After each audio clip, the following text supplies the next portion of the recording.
Hey there. Welcome back to Outlaw Icons, where history whispers in the dark.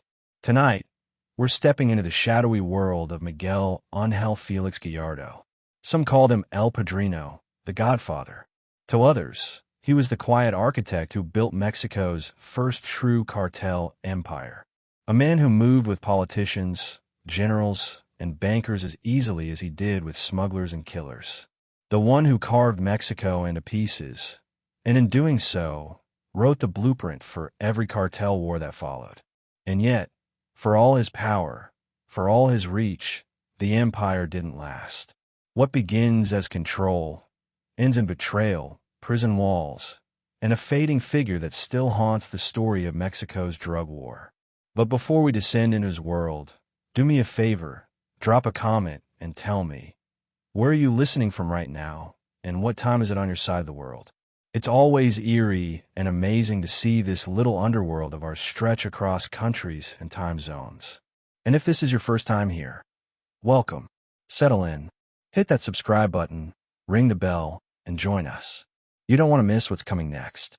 So now, take a breath, let the noise of the day slip away, and follow me into the shadows. This is Outlaw Icons, your sleepy dawn. Under a dim sky in the heart of Sinaloa, a man would one day rise to be called El Padrino. But before he wore that name like a crown and a curse, he was just a boy born in a land where the soil itself seemed to whisper promises of fortune and danger. On the 8th of January, 1946, in the city of Culiacan, Miguel Ángel Félix Gallardo took his first breath. It was not yet the breath of a godfather, nor of a kingpin. It was the cry of a child destined to grow up in a place where shadows were thicker than sunlight, where the line between survival and ambition was as thin as the paper rolling a cigarette. Imagine it, Sinaloa in the mid-20th century. Roads of dirt kicking up dust like smoke trails behind old pickup trucks. Fields stretching endlessly, green in parts, brown and dry in others. Some crops were maize and beans, food for families scraping by. But tucked between them, hidden and unspoken, were poppies and marijuana plants, the region's unlisted economy. People called it La Tierra Roja, the Red Land, where the soil stained your shoes and your conscience. It was a place where families were poor but resourceful, where survival meant knowing how to make the land pay, even if it meant breaking laws written in distant capital cities. From the very beginning, Miguel was steeped in these contradictions. He was raised Catholic, taught the rituals of faith, taught that sin had a price. Yet in his village, everyone knew men who prospered by tending forbidden crops under the same sun that blessed the maize. Children heard confessions at church on Sundays, but during the week they watched neighbors haul burlap sacks heavy with resin or weed, slipping coins into the priest's hand to keep the altar candles burning bright. The boy grew up in that paradox, learning early that morality was flexible when hunger pressed at the door. His family was not rich. They were ordinary Sinaloans, living in modest houses, with walls that cracked in the heat and nights where crickets sang louder than the radio. But they had ambition. That mattered more than money. Ambition was the currency you could pass down, the kind that clung to a child like dust to skin. Miguel learned discipline from his mother, who demanded respect even when there was little else to give. He learned pride from his father, who insisted that a man should not show weakness, no matter how lean the harvest. He absorbed lessons of silence at the dinner table when talk of neighbors came up, men who had vanished, or who suddenly built bigger houses, or who drove shiny trucks that had no business in poor towns. In those silences, Miguel understood something unspoken. Power was real, and it moved invisibly. The men who held it did not brag. They did not shout. They nodded in dark corners, made calls behind closed doors. To a boy with sharp eyes and a hunger to rise above, those silences were louder than sermons. By his teenage years, the world around him was changing. Mexico was modernizing, but in Sinaloa modernization meant paved roads that made smuggling faster. Airstrips appeared where corn once grew. Rumors drifted in from the north. Americans were paying high prices for Mexican weed, higher than anything the government paid for corn. Cocaine, a word whispered at first, began to move through the same routes. The mountains of Sinaloa became rivers of profit, and boys like Miguel grew up watching, listening, calculating. He was not reckless, not yet. While others were drawn to the quick flame of easy money, Miguel chose patience. He studied. He found work as a rural police officer. At first glance, that choice seemed clean, noble even. But in Sinaloa, the badge was never just about enforcing law. It was a mask, a key to doors that were closed to ordinary men. Wearing that uniform gave him respect in public, but behind the scenes it gave him access to names, routes, secrets whispered by smugglers who prefer to have friends in uniform rather than enemies. The young officer was observant. He carried himself differently than many of his peers, who drank their wages away and boasted loudly in cantinas. Miguel stayed quiet. He watched. He built trust in small, deliberate steps. To those above him, he appeared loyal, diligent, the kind of man who followed orders without question. To those below, he seemed approachable, never quick to humiliate. In both directions, he cultivated something rare in a world of quick tempers and short lives: patience. But patience was not enough to survive Sinaloa's underworld. You needed something else: connections. And Miguel found his in the governor's circle. Serving as a bodyguard to Governor Leopoldo Sanchez Silas's family in the 1960s, Miguel gained proximity to power. He stood in polished halls where deals were whispered over glasses of brandy, where politicians laughed at jokes while arranging contracts that shaped entire states. It was in those rooms that Miguel learned the art of influence, the way a handshake could carry more weight than a threat, the way money and loyalty bent laws into tools. That bodyguard job was no small detour. It was the bridge that carried him from ordinary officer to trusted figure among Mexico's ruling elite. In the governor's house, Miguel saw how the game was truly played. Smugglers needed protection, but politicians needed money. Both sides spoke a language of necessity. Miguel was bilingual in that language before he even realized it.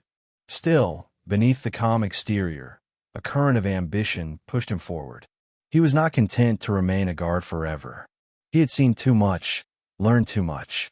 He knew that in Sinaloa, the greatest fortunes were not built by enforcing rules, but by bending them. He understood that the soil of his homeland had only two real harvests: poverty or power. And he had no intention of ending up at the first. The boy from Culiacan grew into a man who dressed neatly, spoke softly, and rarely raised his voice. That restraint set him apart in a culture where bravado often drew bullets. Miguel's strength was subtlety. He learned to move like smoke, present, undeniable, but hard to grasp. He had watched the older men who flaunted their wealth, and he had also seen their funerals. He chose a different path. Behind closed doors, he nurtured relationships with men who already trafficked in forbidden crops. They saw in him not just another cop to bribe, but a man who could be useful, who might one day organize, connect, even lead.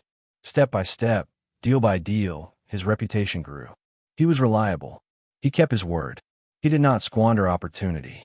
And in an underworld where betrayal was as common as dust, that kind of reputation was worth more than gold. By the late 1960s, the path ahead of him was clear, though he would not have admitted it yet. The seeds of his future empire had already been planted.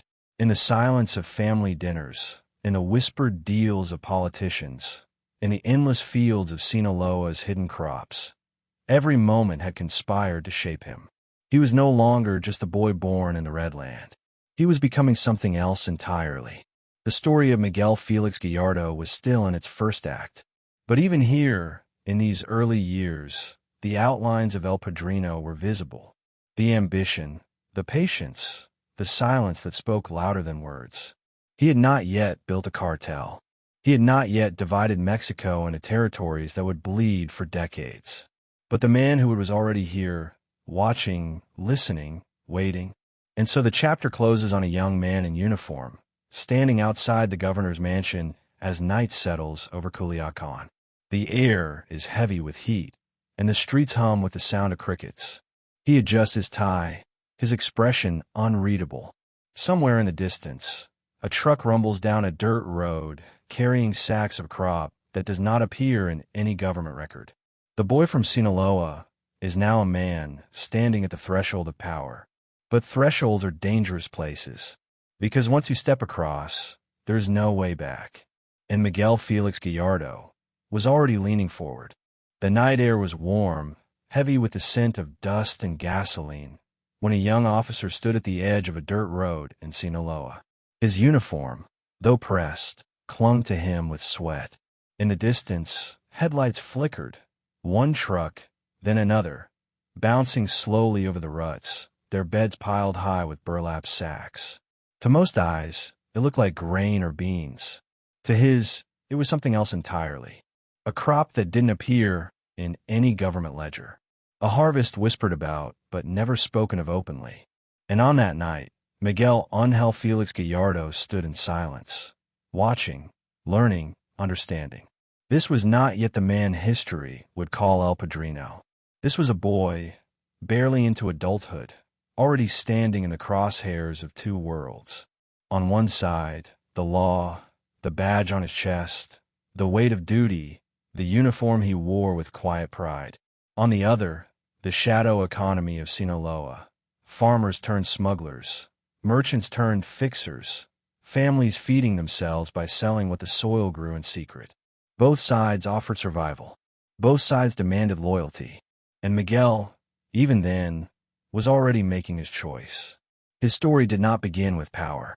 It began with ambition, a restless hunger that drove him to study, to read, to train. While other young men drank themselves into stupors, Miguel sharpened himself like a blade. He was serious, calculating, aware that in Sinaloa, life was short for the reckless.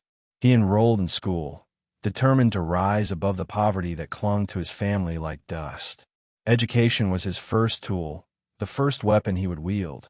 But books alone could not carry him where he wanted to go. In the Mexico of the 1960s, influence mattered more than knowledge. And for influence, a uniform was the surest path. So Miguel put on the khaki of the rural police, standing taller than he felt, and stepped into a world where law and crime danced together in uneasy rhythm. The rural police were meant to patrol farmland, to keep order in the countryside. But in Sinaloa, their role was something murkier. They were referees in a game that had no rule book. They knew who grew poppies in the hills, who stored bundles in their barns, who paid bribes, and who didn't. To survive as an officer here was to accept that the badge was not a wall against crime. It was a window into it. Miguel watched closely. He saw how his fellow officers pocketed folded bills during inspections, how smugglers slipped gifts into their hands, how information traded in whispers was worth more than gold. He understood that the badge was not just authority. It was leverage, a key to doors that smugglers needed opened, a shield they were willing to pay to stand behind. But Miguel was different. Where others took bribes carelessly, flaunting their extra pesos in cantinas, he played a longer game. He was careful, cautious, never greedy. He accepted what came his way, but never loudly. He did not stumble drunk through town with cash spilling from his pocket. He put it away, quietly, like a man saving for something bigger. And something bigger was always on his mind. Even as a young officer, Miguel carried himself like a man above his station. His uniform was always neat. His voice was measured. He did not curse freely like the others, did not boast about women or deals. He was the kind of man who could walk into a room and say nothing at all, and still be noticed. In those years, the countryside of Sinaloa was alive with risk. American demand for marijuana and heroin surged, and smugglers grew bold. They carved trails through the mountains, bribed pilots to fly over the border, hired farmers to tend entire fields of illegal crops. And standing quietly at the crossroads was a young officer with sharp eyes and a sharper ambition. Miguel's first contacts with smugglers were not explosive confrontations. They were subtle exchanges, moments of recognition. A nod from a man in a dusty hat, a folded bill tucked discreetly into a handshake, a whispered promise of protection if a truck was allowed to pass. To many officers, These were transactions. To Miguel, they were the first pieces of a puzzle. Each interaction was a lesson. Smugglers taught him the rhythms of their trade without realizing it. Which routes were safest? Which names carried weight? Which families had power? And which were doomed to fall? And with every lesson, Miguel filed away knowledge like ammunition. But knowledge alone could not keep him safe. In Sinaloa, men who knew too much often ended up in shallow graves. To survive, Miguel needed to be useful to both sides, to the law that paid his salary, and to the traffickers who paid his silence. He balanced this line with care, never leaning too far in either direction. He was polite to superiors, respectful to smugglers, and loyal to no one but himself. By the mid-1960s, his ambition had already outgrown the rural police. The badge was a beginning, not a destination. Miguel wanted more authority, more access, more doors opened. And so he sought a place in the federal judicial police, the elite force responsible for investigations across Mexico. For most men, such a move was impossible, blocked by politics or a lack of connections. For Miguel, it was a step that seemed natural. He earned the position through discipline, reputation, and whispers from those who saw his potential. The judicial police offered more than a uniform. It offered power. It placed him closer to politicians, closer to judges, closer to the networks of influence that decided who was arrested and who was untouchable. But with that power came deeper entanglement. The federal judicial police were no saints. Many of its officers were already on the payroll of traffickers, turning raids into performances, arrests into negotiations. Miguel stepped into that world with open eyes. He knew the risks, but he also saw the opportunity. He could move in both realms now, respected by the law, trusted by the underworld. Few men could do both. Fewer could do it without drawing suspicion. And Miguel, patient as ever, made it an art. He never rushed. He did not push himself forward with arrogance. He let others talk, let others boast. He stayed in the background, collecting pieces, connecting dots, waiting for the moment when patience would bear fruit. That patience earned him trust. Smugglers saw him as reliable, a man who would not betray them carelessly. Superiors saw him as diligent, never reckless. Both sides underestimated him. Both thought they were using him. But Miguel was not being used. He was building. In those quiet years, he learned the unspoken truth of Mexico's drug trade. It was not just about crops and routes. It was about relationships. Farmers in the hills, truck drivers on dusty roads, police officers at checkpoints, governors in Capitol buildings. Every link in the chain was fragile on its own. Together, under the right hand, it could be a system. Miguel believed he could be that hand. He was still young, still only beginning, but his ambition had already taken root. He did not crave attention. He craved structure, order. The chaos of smuggling could be shaped into something bigger, something cleaner, something that looked less like crime and more like business. And he would be the man to do it. Late at night, when others drank themselves to sleep, Miguel sat quietly, imagining. He saw beyond the dusty fields and small-time bribes. He saw routes that stretched across borders, alliances that reached into Colombia, protection that ran all the way to Mexico City. He imagined himself not as a policeman, not even as a smuggler, but as an administrator, a man behind the curtain, pulling threads no one else could see. But ambition, no matter how carefully hidden, is dangerous. For in Sinaloa, every man who reached too high risked to fall. And Miguel's rise was just beginning. The boy from the Red Land was now an officer in the federal judicial police, moving quietly through corridors of power. He had tasted influence and found it addictive. He had seen how smugglers operated and knew he could do it better. The seeds of a cartel were already forming in his mind, though no one around him could yet see the outline. What they saw was a calm young man in uniform, walking with measured steps, eyes that missed nothing. A man who kept his word, who spoke softly, who never revealed more than he had to. A man who seemed ordinary, and yet was anything but. And so he stood, balanced between two worlds, each pulling at him with invisible strings. The law on one side, the underworld on the other. both believing they could use him, neither realizing he would one day use them all. The truck still rolled through Sinaloa, sacks piled high, shadows long in the night. Miguel watched them pass, the dust rising around him like smoke from a fire not yet burning. He straightened his uniform, his face unreadable. Behind his calm exterior, one thought pulsed like a heartbeat. The world was moving, and he was going to move with it. But every move carried risk. Every handshake, every whispered deal, every secret shared in the dark was a step closer to something greater, and something far more dangerous.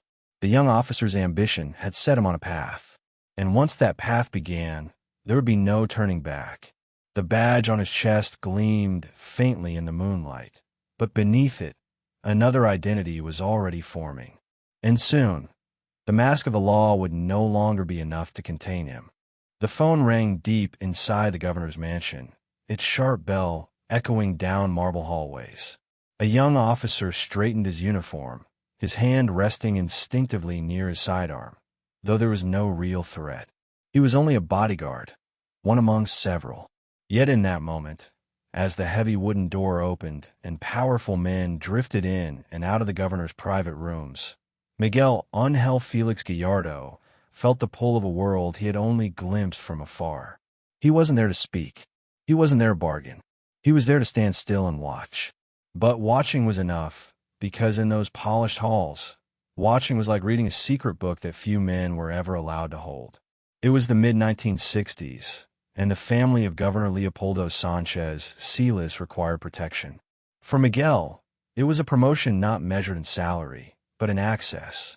The uniform he wore now placed him inside the inner circle of Sinaloa's political power. He stood close enough to hear the laughter of politicians over brandy, close enough to see the way envelopes exchanged hands, close enough to sense that the real power in Sinaloa was not in the badge or the gun, but in the handshakes that happened behind closed doors. The boy who had once watched smugglers slip trucks down dirt roads was now standing in the mansion where those same smugglers' fates were decided. He learned quickly that politics in Mexico was less about governance and more about orchestration. It was like a symphony where everyone played out of tune unless someone powerful set the rhythm. And the rhythm, as Miguel soon realized, was set by money. He was quiet, disciplined, the kind of man who never intruded but never missed a detail. When the governor's relatives strolled through gardens or attended dinners, Miguel followed in silence. But in his silence, he listened. He caught fragments of conversation, talk of ranchers with suspiciously abundant harvests, businessmen whose fortunes swelled too quickly, mayors who suddenly drove imported cars. None of it was accidental. None of it was truly hidden. But in these halls, men pretended not to see the threads connecting at all. Miguel saw them, and more importantly, he understood their value. He learned that a trafficker without protection was just a farmer with a death sentence. But a trafficker with political protection could become untouchable, even respected. He realized that what smugglers bought was not just passage for their shipments. It was invisibility. Like magicians, they paid politicians and policemen to make their crimes vanish into thin air. As a bodyguard, Miguel was not a participant in these exchanges. Not yet. But he absorbed the lesson like dry soil absorbing rain. He saw that the true power in Mexico did not belong to the loud or the reckless. It belonged to the ones who cultivated relationships carefully, who built invisible walls of protection around themselves, who could stand in plain sight while the world ignored what they were really doing. It was during this period that Miguel's own ambition sharpened. He was no longer satisfied with being just another officer with a salary. The future he envisioned required him to be more than a spectator. He wanted a seat at the table, not just a place by the door. But ambition alone was not enough. To get there, he would need patience, and patience was a skill he had been perfecting since childhood. Night after night, he stood guard while the governor's guests arrived in tailored suits, their wives glittering in jewelry. He watched them glide through candlelit rooms as if their wealth were natural, inevitable. And yet Miguel knew where much of it came from. Some from land deals, some from contracts, but some, unmistakably, from the hidden crops in Sinaloa's hills. These men were not distant from the underworld. They were its patrons, its shields. Their signatures and favors made the difference between a trafficker who lived like a king and one who ended up in chains. It would have been easy for a young man to be dazzled by this world, to see only the glamour. But Miguel looked deeper. He saw the fear behind the smiles, the way some men drank too quickly, laughed too loudly, as if drowning out the knowledge of what they had allowed. He saw pride too, the pride of politicians who convinced themselves they were not corrupt, merely practical. To Miguel, these contradictions were not weaknesses. They were openings. He began to understand that power was not about who had the most soldiers or guns. It was about who could make others bend without ever raising their voice. Power was subtle. Power was quiet. Power wore a suit and signed papers while sipping cognac. And the young bodyguard decided that this would be his way as well. His position allowed him to build connections of his own. A nod here, a respectful greeting there. Never pushing, never overstepping. But over time, his presence became familiar.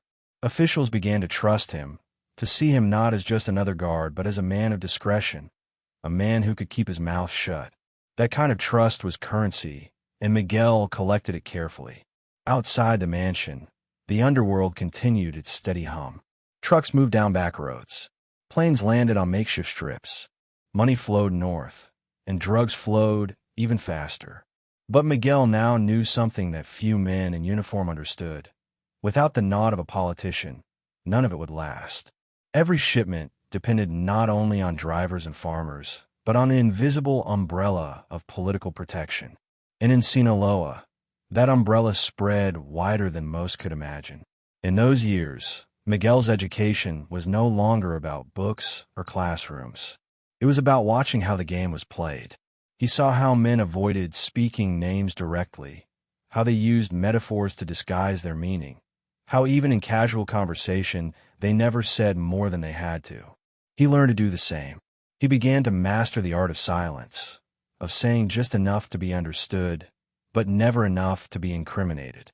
That silence, that discipline, made him valuable. And value, he realized, was the one thing that could carry him from the background into the center. But every lesson came with danger. Because the closer he stood to power, the more he risked being crushed if the balance shifted. Politics in Mexico was a dangerous tide. One day it lifted men to heights, the next it dragged them into oblivion. And Miguel was beginning to wade in deeper waters than ever before. He could not yet know how far it would carry him, or how much it would cost. He only knew that the path he was on was no longer just about enforcing law or even bending it. It was about mastering the unspoken pact between criminals and politicians. In the mansion's long corridors, he stood with his hands folded, eyes forward, listening to laughter and whispers echoing against marble walls. Outside, the crickets sang as if nothing in Sinaloa had changed. But inside, a quiet transformation was taking place. The young bodyguard was no longer just protecting power. He was learning how to claim it for himself. And as he adjusted his uniform one final time before the governor's family stepped into their waiting car, Miguel felt it, the knowledge that he was on the edge of something larger. He was no longer simply a boy from Culiacan with ambition. He was a man who had seen the machinery of power from the inside. And once you've seen that, you cannot unsee it. The night closed in around him. Engines rumbled to life. And in the shadows of the governor's mansion, Miguel Ángel Félix Gallardo began to imagine what it might be like, not to guard the powerful, but to become one of them.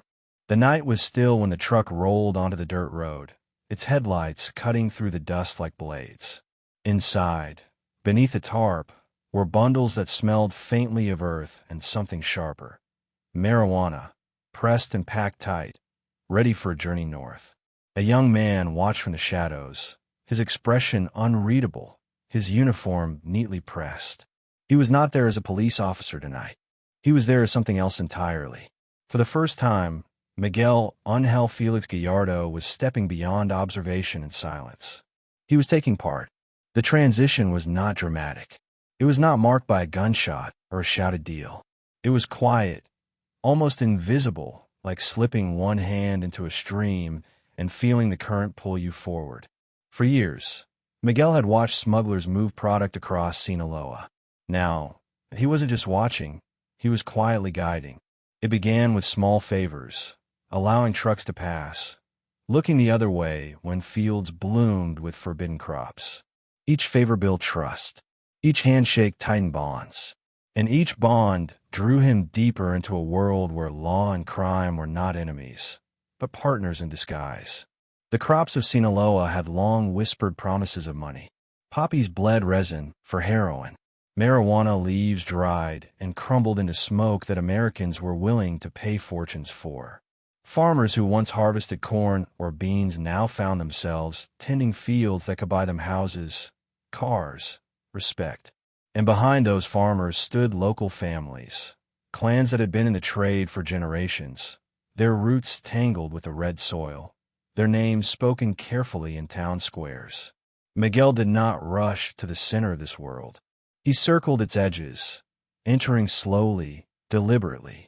He built relationships the way a mason lays bricks, one at a time, each fitting carefully into the next. He shook hands with ranchers who smuggled by mule, with pilots who flew low and fast under radar, with middlemen who handled money so large it barely seemed real. And through it all, he presented himself not as a thug, not as a reckless gambler, but as a man who understood structure, who understood patience. Smugglers trusted him because he wasn't greedy. Politicians trusted him because he was discreet. Both saw him as useful, and usefulness was survival. Miguel knew this, and he leaned into it. He never demanded too much, never flaunted what he earned. He lived in moderation, blending into the crowd, even as he climbed quietly above it. But ambition was always humming beneath his calm exterior. He saw clearly that these scattered operations, small networks of growers, smugglers, and sellers, lacked something. They lacked unity. They lacked someone who could pull the threads together into a single web. Miguel began to imagine himself as that figure. Not the man in the field, not the man flying the plane, but the one who connected them all. It began with marijuana, the safer crop, less conspicuous, easier to move. But heroin, the black tar pressed from poppy resin, was the real treasure. America's appetite for it was insatiable, and Sinaloa was fertile ground. Miguel positioned himself carefully. He didn't plant or harvest himself. Instead, he aligned with those who did, offering them protection, guidance, connections. He became the bridge between growers in the hills and buyers in the cities. These were not written contracts. They were spoken deals, sealed with glances, with nods, with money passed in folded envelopes. Trust was currency, and Miguel spent it wisely. He never betrayed, never spoke out of turn. In a world built on suspicion, his word became iron, and that, more than anything, elevated him above others. Still, it was dangerous work. A single mistake could unravel everything. Farmers feared raids, pilots feared being shot down, middlemen feared betrayal. And Miguel felt their fears too, but he carried them differently. Where others wore their anxiety on their faces, he buried his beneath calm eyes and a soft-spoken demeanor. He knew fear was real, but he also knew it was useless. Better to turn it into caution, better to turn it into discipline. The local families took notice. They were not just traffickers, they were dynasties. Their names carried weight in Sinaloa, names spoken carefully in church pews and whispered in markets. These families had controlled routes for decades, long before Miguel wore a uniform. They saw in him not a rival, but a potential ally, a man with access to the governor's circle, a man who could offer protection from raids, a man who could open doors that others could not. Miguel entered their world with respect. He listened more than he spoke. He deferred when needed, never pushing too hard, never appearing to challenge the old guard.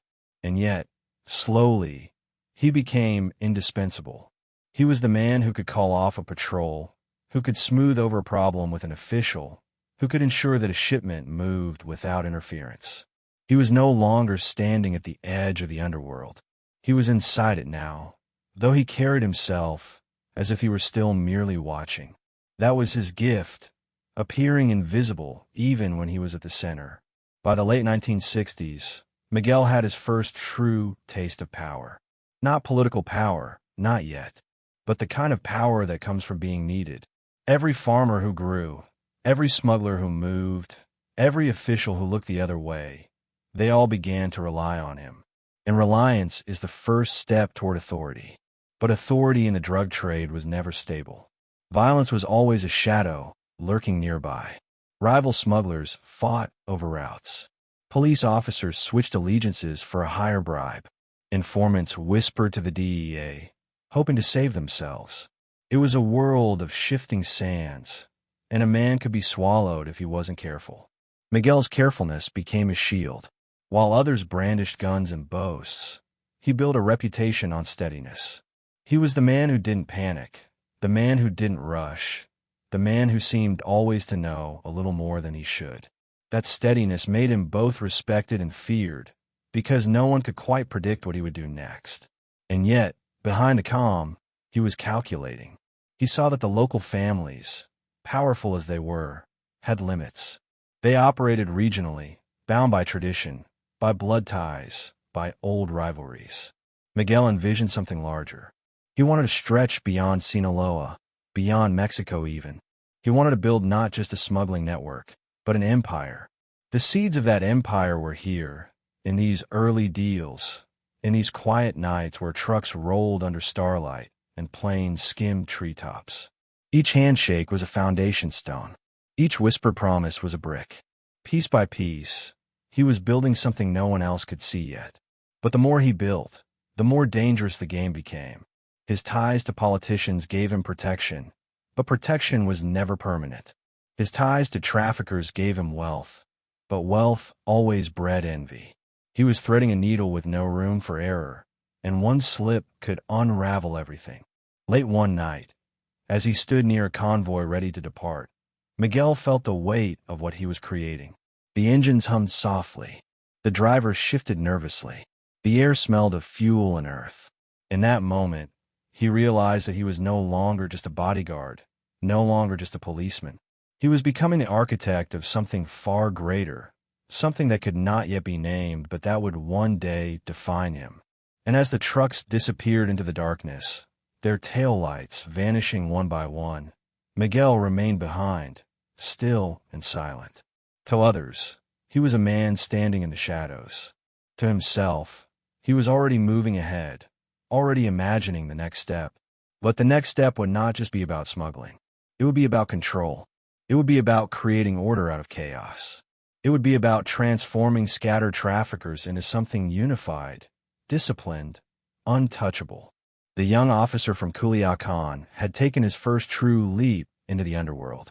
The question now was not whether he could survive it. The question was how far he would go, and who he would become once the journey consumed him. And in the silence of that night, with the dust settling on empty roads, the answer was already beginning to take shape. The room smelled of smoke and ambition. Three men sat together, their voices low, their eyes sharp. Maps spread across the table, their edges curled with age, covered in lines drawn in ink and pencil. Some lines marked mountain passes, others traced highways, still more pointed north, always north, toward the border with the United States. In that dimly lit room, a vision was taking shape. Not a small deal, not a single shipment, something larger, something that would change the game forever. For Miguel Ángel Félix Gallardo, this was the moment where scattered opportunity began to harden into structure. Until now, he had been building quietly, moving between politicians and traffickers, ensuring shipments passed smoothly, cultivating trust. But what he saw in front of him, in those maps and in the men who sat across from him, was more than business. It was a blueprint for empire. The men were Ernesto Don Neto, Fonseca Carrillo, and Rafael Caro Quintero. Each of them carried weight in the underworld already. Don Neto was older, seasoned, with the air of a man who had survived long enough to understand the cost of every deal. He had money, connections, and a reputation for being pragmatic. Caro Quintero, by contrast, was younger, fiery, restless. He brought energy, daring, and ambition that burned bright. Between them sat Miguel, measured, calm, deliberate, different in temperament, but aligned in hunger. Together, they recognized a truth others had missed. Mexico was no longer just a backyard operation, a convenient pit stop for marijuana and heroin. It could be something more. It could be the central hub of a global trade, the bridge between Colombian suppliers and American consumers. Geography was destiny, and Mexico's geography was perfect. A long border with the United States, coastlines on both the Pacific and the Gulf, mountains and deserts that could swallow entire armies. It was all there, waiting for someone bold enough to organize it. The idea of a cartel was not yet common language. But in that room, among maps and murmured agreements, the vision was already alive. Not a loose network. Not families feuding over patches of land. A system. A corporation disguised as an underworld empire. With Miguel's political connections, Don Nito's experience, and Caro Quintero's daring, the pieces began to click into place. For Miguel, this was more than just ambition fulfilled. It was confirmation of everything he had learned watching the powerful in Sinaloa. He had seen how politicians structured influence, how they shielded allies and crushed rivals. He realized the same structure could be built in the drug trade. Rules, hierarchy, protection, a chain of command where loyalty was rewarded and betrayal punished. It would not look like crime. It would look like order. But order, in this world, always came at a cost. The partnership began with marijuana. Caro Quintero oversaw vast plantations, fields stretching like green oceans across northern Mexico.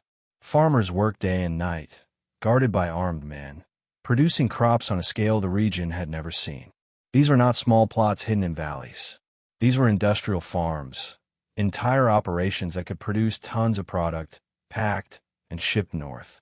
Heroin followed close behind.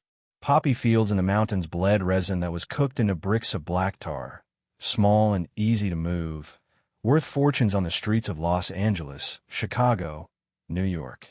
American addicts provided an endless market, and Miguel's network provided the routes. Routes. That was Miguel's genius. While others focused on the crops, he focused on the highways, the checkpoints, the airports. He knew every crack in Mexico's infrastructure, every blind spot in law enforcement, every official who could be bribed or persuaded. He was not the man carrying the load. He was the man ensuring the load arrived.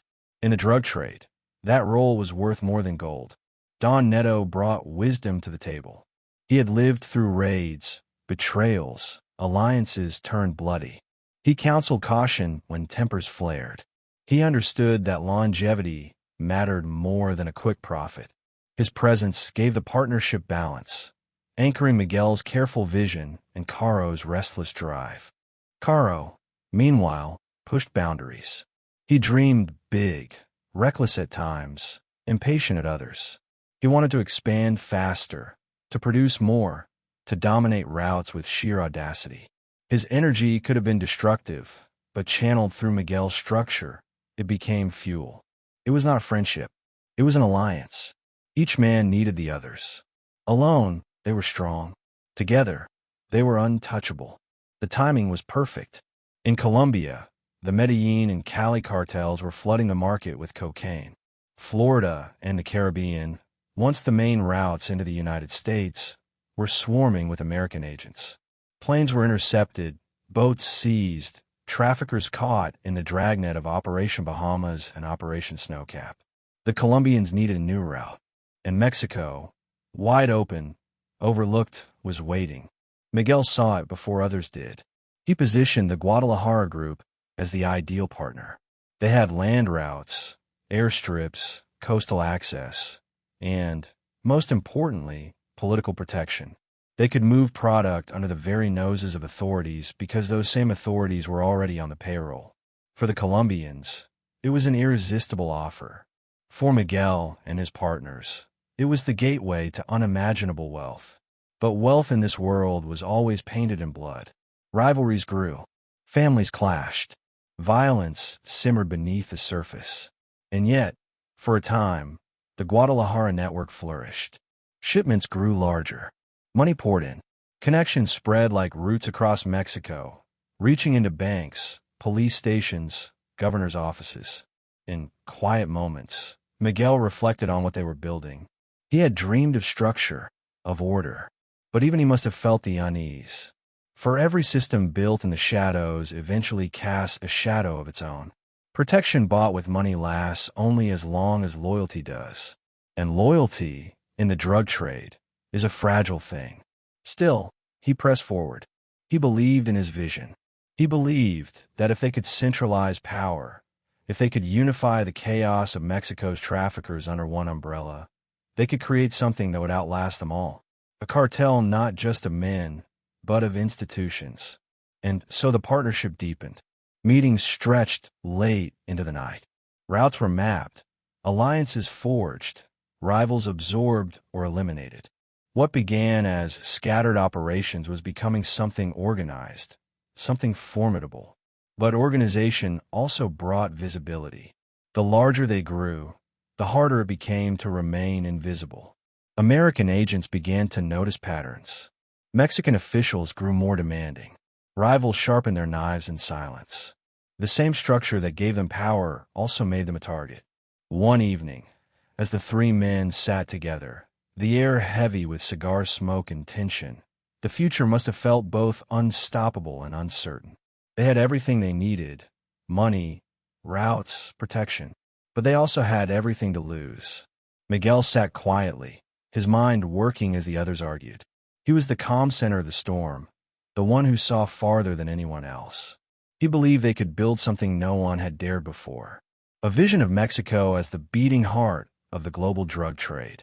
And in that belief, he was right. But visions come with consequences.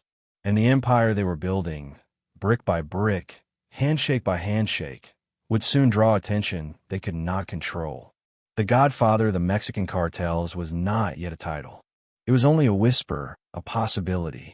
But in those late-night meetings, with maps spread across tables and ambition burning in their eyes, it was already beginning to take shape. And somewhere in the distance, across that long border to the north, the eyes of another world were already turning toward Mexico. The air in Guadalajara was different, softer, calmer, almost deceiving. At night, the city glowed with neon lights and the low hum of traffic, a far cry from the rugged dust roads of Sinaloa. But beneath that polished surface, behind the glass windows of its restaurants and the colonial facades of its plazas, a new center of gravity was forming. This wasn't just a city anymore. It was about to become the beating heart of an empire. By the late 1970s, Miguel Ángel Félix Gallardo knew the border regions were growing too hot. American agents were everywhere, swarming like hornets over the Rio Grande, sniffing out shipments, harassing small-time smugglers, tightening every loose thread they could find. Moving product near the line had become too obvious, too risky. If the vision of a centralized cartel was to survive, it needed distance from those eyes. It needed a place big enough to hide in plain sight, but close enough to connect everything. Guadalajara was perfect. The city was booming. Industry was on the rise. Banks were expanding. Businessmen strutted through polished lobbies with their ties loosened just enough to look modern. Families came for opportunities, for the chance to escape the poverty of rural states. And amid that migration, amid that growth, came men who weren't chasing jobs in factories. They were chasing routes, money, protection. They were chasing the future of the drug trade. For Miguel, Guadalajara offered everything he needed. The roads stretched in every direction, north to the border, west to the Pacific, south towards Central America. It had airports, warehouses, hotels where deals could be struck without suspicion. More importantly, it had politicians and police willing to play the game, men who saw in the traffickers not criminals, but businessmen with cash to spend. The move was deliberate, methodical. Families were relocated, contacts shifted, operations carefully uprooted from Sinaloa and replanted in Guadalajara's fertile ground. It wasn't just a change of scenery. It was a change of identity. In Sinaloa, traffickers still carried the dust of their ranchos, still wore their outlaw image like a badge. In Guadalajara, they put on suits, walked into banks, dined in fine restaurants. They became respectable, at least on the surface. That was the genius of it. To the outside world, Guadalajara was a city of growth and opportunity. To Miguel and his partners, it was camouflage.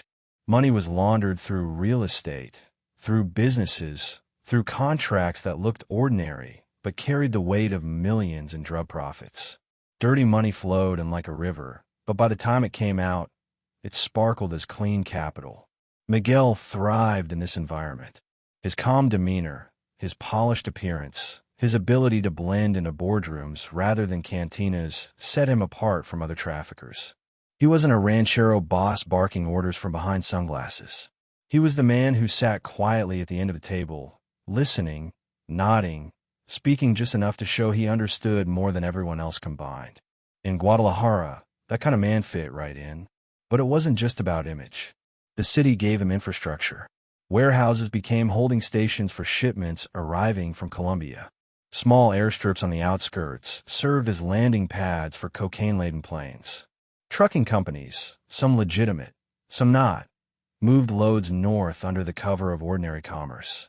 And with police and politicians bought and paid for, the cartel's fingerprints faded into invisibility. For the Colombians, this was a revelation. The old routes through Florida and the Caribbean were choking under American pressure. But in Guadalajara, product could move almost effortlessly. Land routes through Mexico stretched like veins to the border, and once across, the profits multiplied. The Medellin and Cali cartels now had a partner they could trust.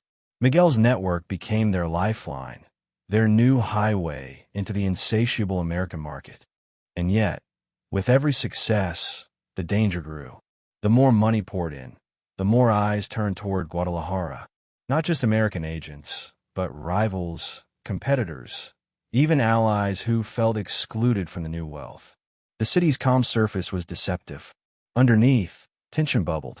Miguel handled it with the same discipline he had carried since his days as a bodyguard.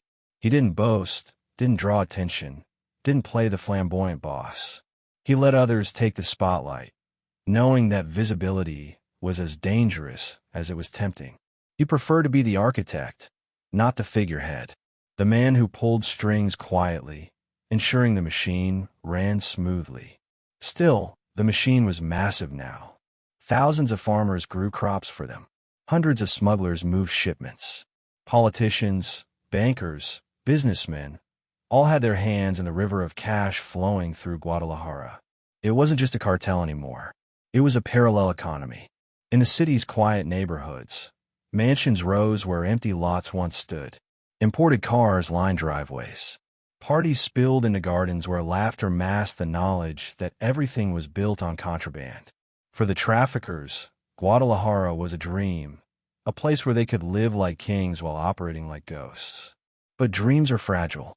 The very scale of what they built made them vulnerable. American agencies began to notice patterns, shipments that slipped too easily, routes that seemed too well protected. Rumors reached Washington. Guadalajara wasn't just another stop. It was the hub, the brain, the nerve center. Miguel must have felt it, the faint tremor of attention growing stronger. He was too intelligent not to notice. But he pressed forward. He believed their structure was strong enough, their protection thick enough, their vision clear enough to withstand scrutiny. One evening, as he walked through the quiet streets of Guadalajara, past cafes where young couples laughed and music spilled from radios, Miguel must have felt the contradiction. Here was a city that saw itself as modern, cultured, safe. And yet in its veins flowed the lifeblood of the drug trade, pulsing unseen, unstoppable. He was both part of it and apart from it, a man who carried secrets too heavy for the world around him to understand. Guadalajara had become more than a hub. It was a symbol, a place where crime and respectability blurred so completely that one could not exist without the other.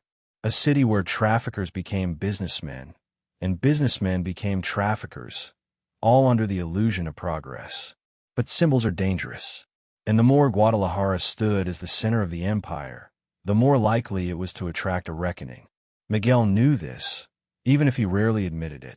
He had seen too much to believe in permanence. He knew every system had cracks, every alliance had limits, every protection had an expiration date. But for now, he embraced the illusion of stability, the idea that what they had built could last. The cartel was no longer just an idea whispered over maps in a smoky room. It was real, solid, undeniable. And it was here, in Guadalajara, that it lived and breathed. Yet somewhere, beyond the glow of the city lights, agents were already piecing together fragments of truth. They didn't yet see the whole picture, but they would.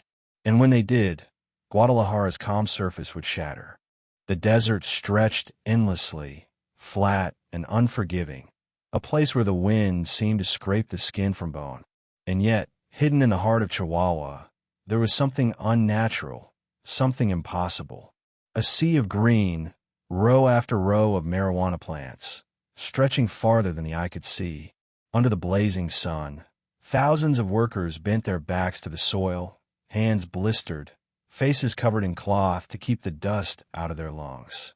From the air, it looked surreal, an emerald patch carved into the barren earth.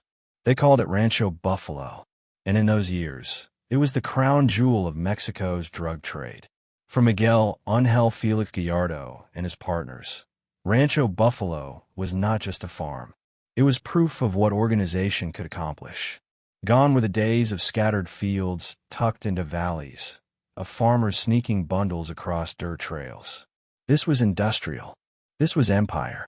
Caro Quintero, restless and daring, poured energy into it. Don Neto, cautious and calculating, provided wisdom. And Miguel, the architect, ensured protection from the highest offices of power. Together, they created something no one had seen before, an operation so vast it felt like a kingdom. Imagine standing at the edge of it. The plants swayed lightly in the desert wind, their green leaves shimmering under the harsh sun. Armed guards patrolled the perimeter, rifles slung over their shoulders, eyes sharp for intruders. At its height, nearly 10,000 workers labored there, cultivating, harvesting, drying.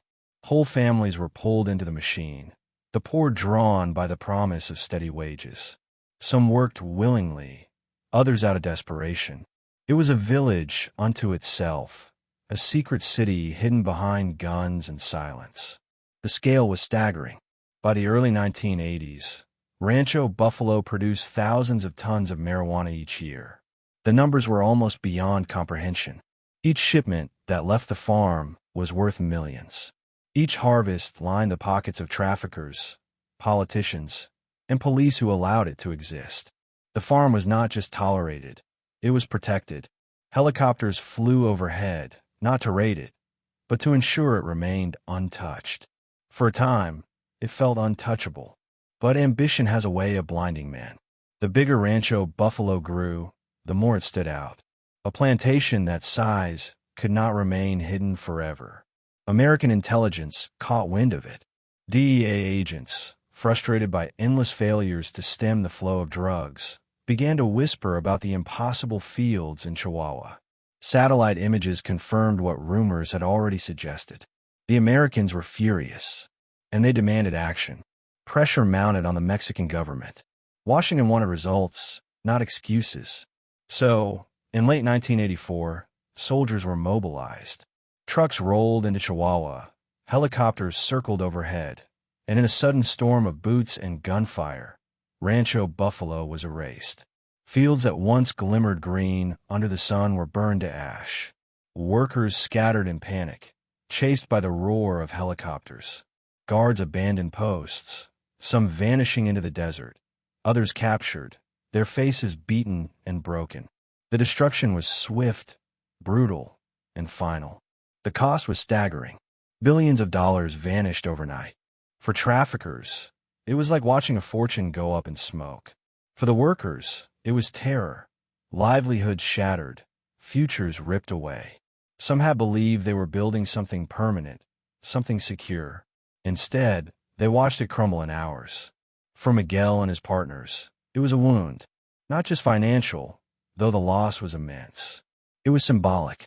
Rancho Buffalo had represented the peak of their confidence, the boldness of believing they could operate in the open, shielded by protection. Its destruction was a reminder that even the strongest umbrella had holes, that even political connections could bend under pressure. In the aftermath, paranoia spread. If the Americans could push the Mexican government to strike such a massive blow, what else could they force? Who betrayed them? Whose silence had cracked? Distrust seeped into the cartel's inner circle. Friends eyed one another with suspicion, wondering who had whispered too much, who had been careless, who might be next. Yet even in ruin, there was a lesson. Rancho Buffalo had proven what was possible. It had shown the potential of scale, of industrializing the trade, of transforming smuggling into something that resembled agriculture on a national level. If it could be built once, it could be built again. And though Miguel rarely raised his voice, those around him must have felt his quiet resolve harden. The empire would not crumble because of one farm. If anything, it would grow stronger, smarter, more invisible. Still, the destruction marked a turning point. The Americans were no longer blind. They had seen the scale, and they would never look away again. From this moment forward, the Guadalajara Cartel carried a spotlight over its head, a light that would grow brighter with each misstep. Miguel understood this better than anyone. He had watched carefully, felt the tremors beneath the surface. He knew that their vision was no longer a secret, and secrets, once broken, could never be repaired. For the workers who fled Rancho Buffalo, the memories lingered. Some remembered the endless green fields swaying like waves. Others remembered the fire, the smoke, the panic of soldiers shouting orders as helicopters circled overhead. For the traffickers, it was both a humiliation and a warning. But warnings are only valuable if they're heeded. And for men like Caro Quintero, young and brash, the destruction fueled rage more than caution. He wanted revenge. He wanted to remind the Americans that they could not dictate terms. That defiance would ripple into decisions that would change the cartel forever. Miguel, steady as always, weighed options carefully. He knew retaliation carried risk, that violence could attract more attention. But he also knew that within their circle, control was slipping. Ambition was rising like heat from desert sand, threatening to blind those who carried it. Rancho Buffalo was gone, but the shadow it cast stretched long. It was the beginning of a series of confrontations that would test the very structure Miguel had built. As night fell over Guadalajara, the news spread quietly through mansions and backrooms. Men sat in silence, glasses of whiskey untouched, staring into the distance. The empire had taken its first serious wound, and though the city lights still glowed with prosperity, a crack had opened. In that crack lay danger. For beyond the ashes of Rancho Buffalo, the Americans were already planning their next move. And Miguel knew the storm was only just beginning. The meeting was quiet, almost too quiet for the weight it carried. No gunfire, no raised voices, just a table, a few glasses, and men whose decisions could shift the flow of billions of dollars. Outside, the night air hung heavy, the world moving as if nothing was happening. But inside, the future of the drug trade was being rewritten. And at the center of it all sat Miguel Ángel Félix Gallardo. Calm, reserved, listening more than speaking. The man who would offer Mexico as the new bridge between Colombia's cocaine kings and America's endless hunger. By the early 1980s, cocaine was no longer just a drug. It was a cultural force, a tidal wave sweeping across the United States. From Wall Street to Hollywood, from small towns to nightclubs, everyone wanted it. Lines cut on glass tables, whispers in bathrooms, fortunes made in briefcases. The demand was insatiable, and the supply, for a time, was dominated by Colombia. The Medellin and Cali cartels ruled the skies and seas, flying and shipping their product through the Caribbean, landing in Florida, flooding Miami. But America fought back. The DEA, Coast Guard, and FBI launched operations that turned Miami into a battlefield. Radars tracked planes. Speedboats were chased across open water. Shipments were seized by the ton. Arrests stacked up. What once looked like an unstoppable flow became a war zone. The Colombians, hungry and ruthless, needed a new route. That's when Miguel stepped in. He offered what no one else could: a safer corridor, a land bridge. Mexico, with its endless border stretching into the United States, with its deserts, highways, and corruptible officials, it was perfect. Less risk of planes being shot out of the sky. Less risk of boats intercepted at sea. Smuggle through Mexico, Miguel promised, and the product would arrive. It was a bold offer. The Colombians had built empires on the Caribbean routes. To shift trust to a Mexican, to reroute billions through unfamiliar territory, was no small decision. But Miguel was different. He wasn't flashy. He wasn't reckless. He came with credentials that mattered. His connections in Mexico's political elite. His experience in building networks. His reputation as a man who kept his word. Trust in the underworld is fragile, like glass balanced on a fingertip. But Miguel carried himself in a way that made men believe him. The Colombians listened. They considered. And slowly, they agreed. Mexico would become their new gateway. The arrangement was simple in theory, monumental in impact. The Colombians supplied the product. The Mexicans moved it north. For their trouble, Miguel and his partners would take a cut. At first, it was modest, a tax for transportation, a percentage of profit. But as the years went on, the cut grew larger. The Mexicans no longer wanted crumbs. They wanted a share of the feast. And the Colombians, facing pressure from American forces, had little choice but to accept. Cocaine began to flow through Mexico like water through a dam. Planes landed on hidden airstrips, their cargo unloaded by men with steady hands and quick eyes.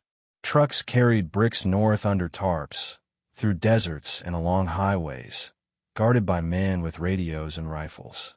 Warehouses in Guadalajara became storage vaults, stacks of cocaine piled high before being broken down and shipped across the border. The profits were staggering. Marijuana had made them rich. Heroin had made them feared. But cocaine made them powerful on a scale they had never imagined. Money poured in faster than it could be laundered. Mansions rose. Banks swelled. Politicians were bought not just with envelopes, but with suitcases of cash. Mexico was no longer just a participant in the drug trade. It was becoming indispensable.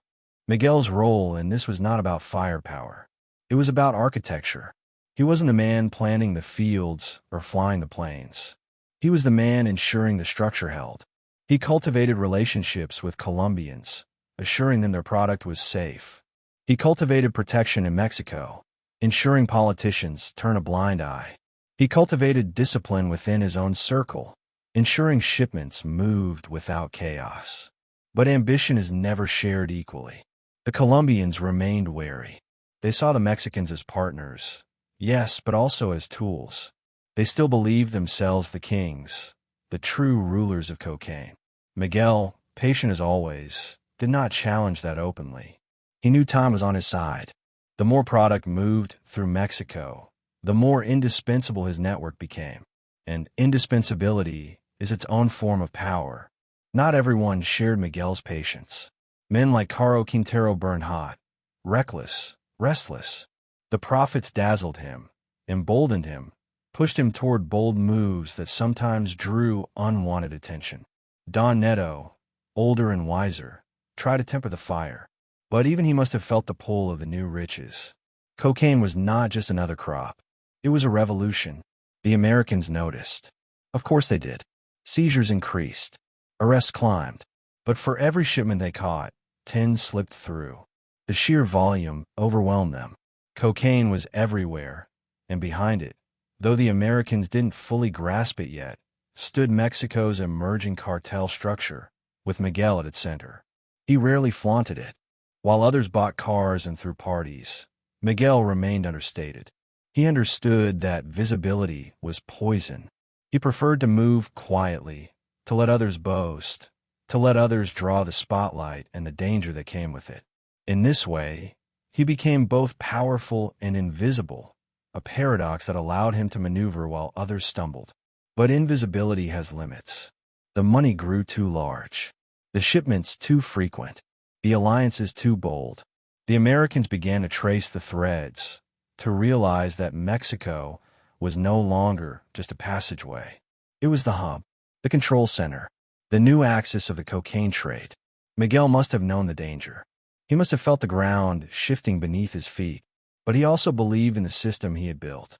He believed that with enough protection, enough discipline, enough connections, they could hold it together.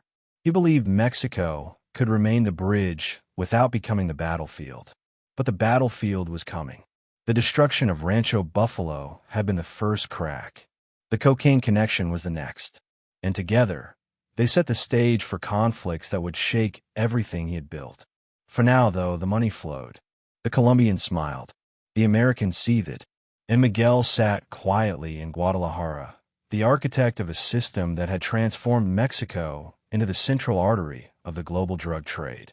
He was no longer just the boy from Sinaloa, no longer just the bodyguard, the policeman, the quiet partner. He was the man who had brokered the most important deal in Mexico's underworld, a deal that made fortunes, a deal that created empires, a deal that would, in time, unleash chaos. As the night settled over the city and shipments rolled north under cover of darkness, Miguel's calm exterior hid a truth only he seemed to grasp.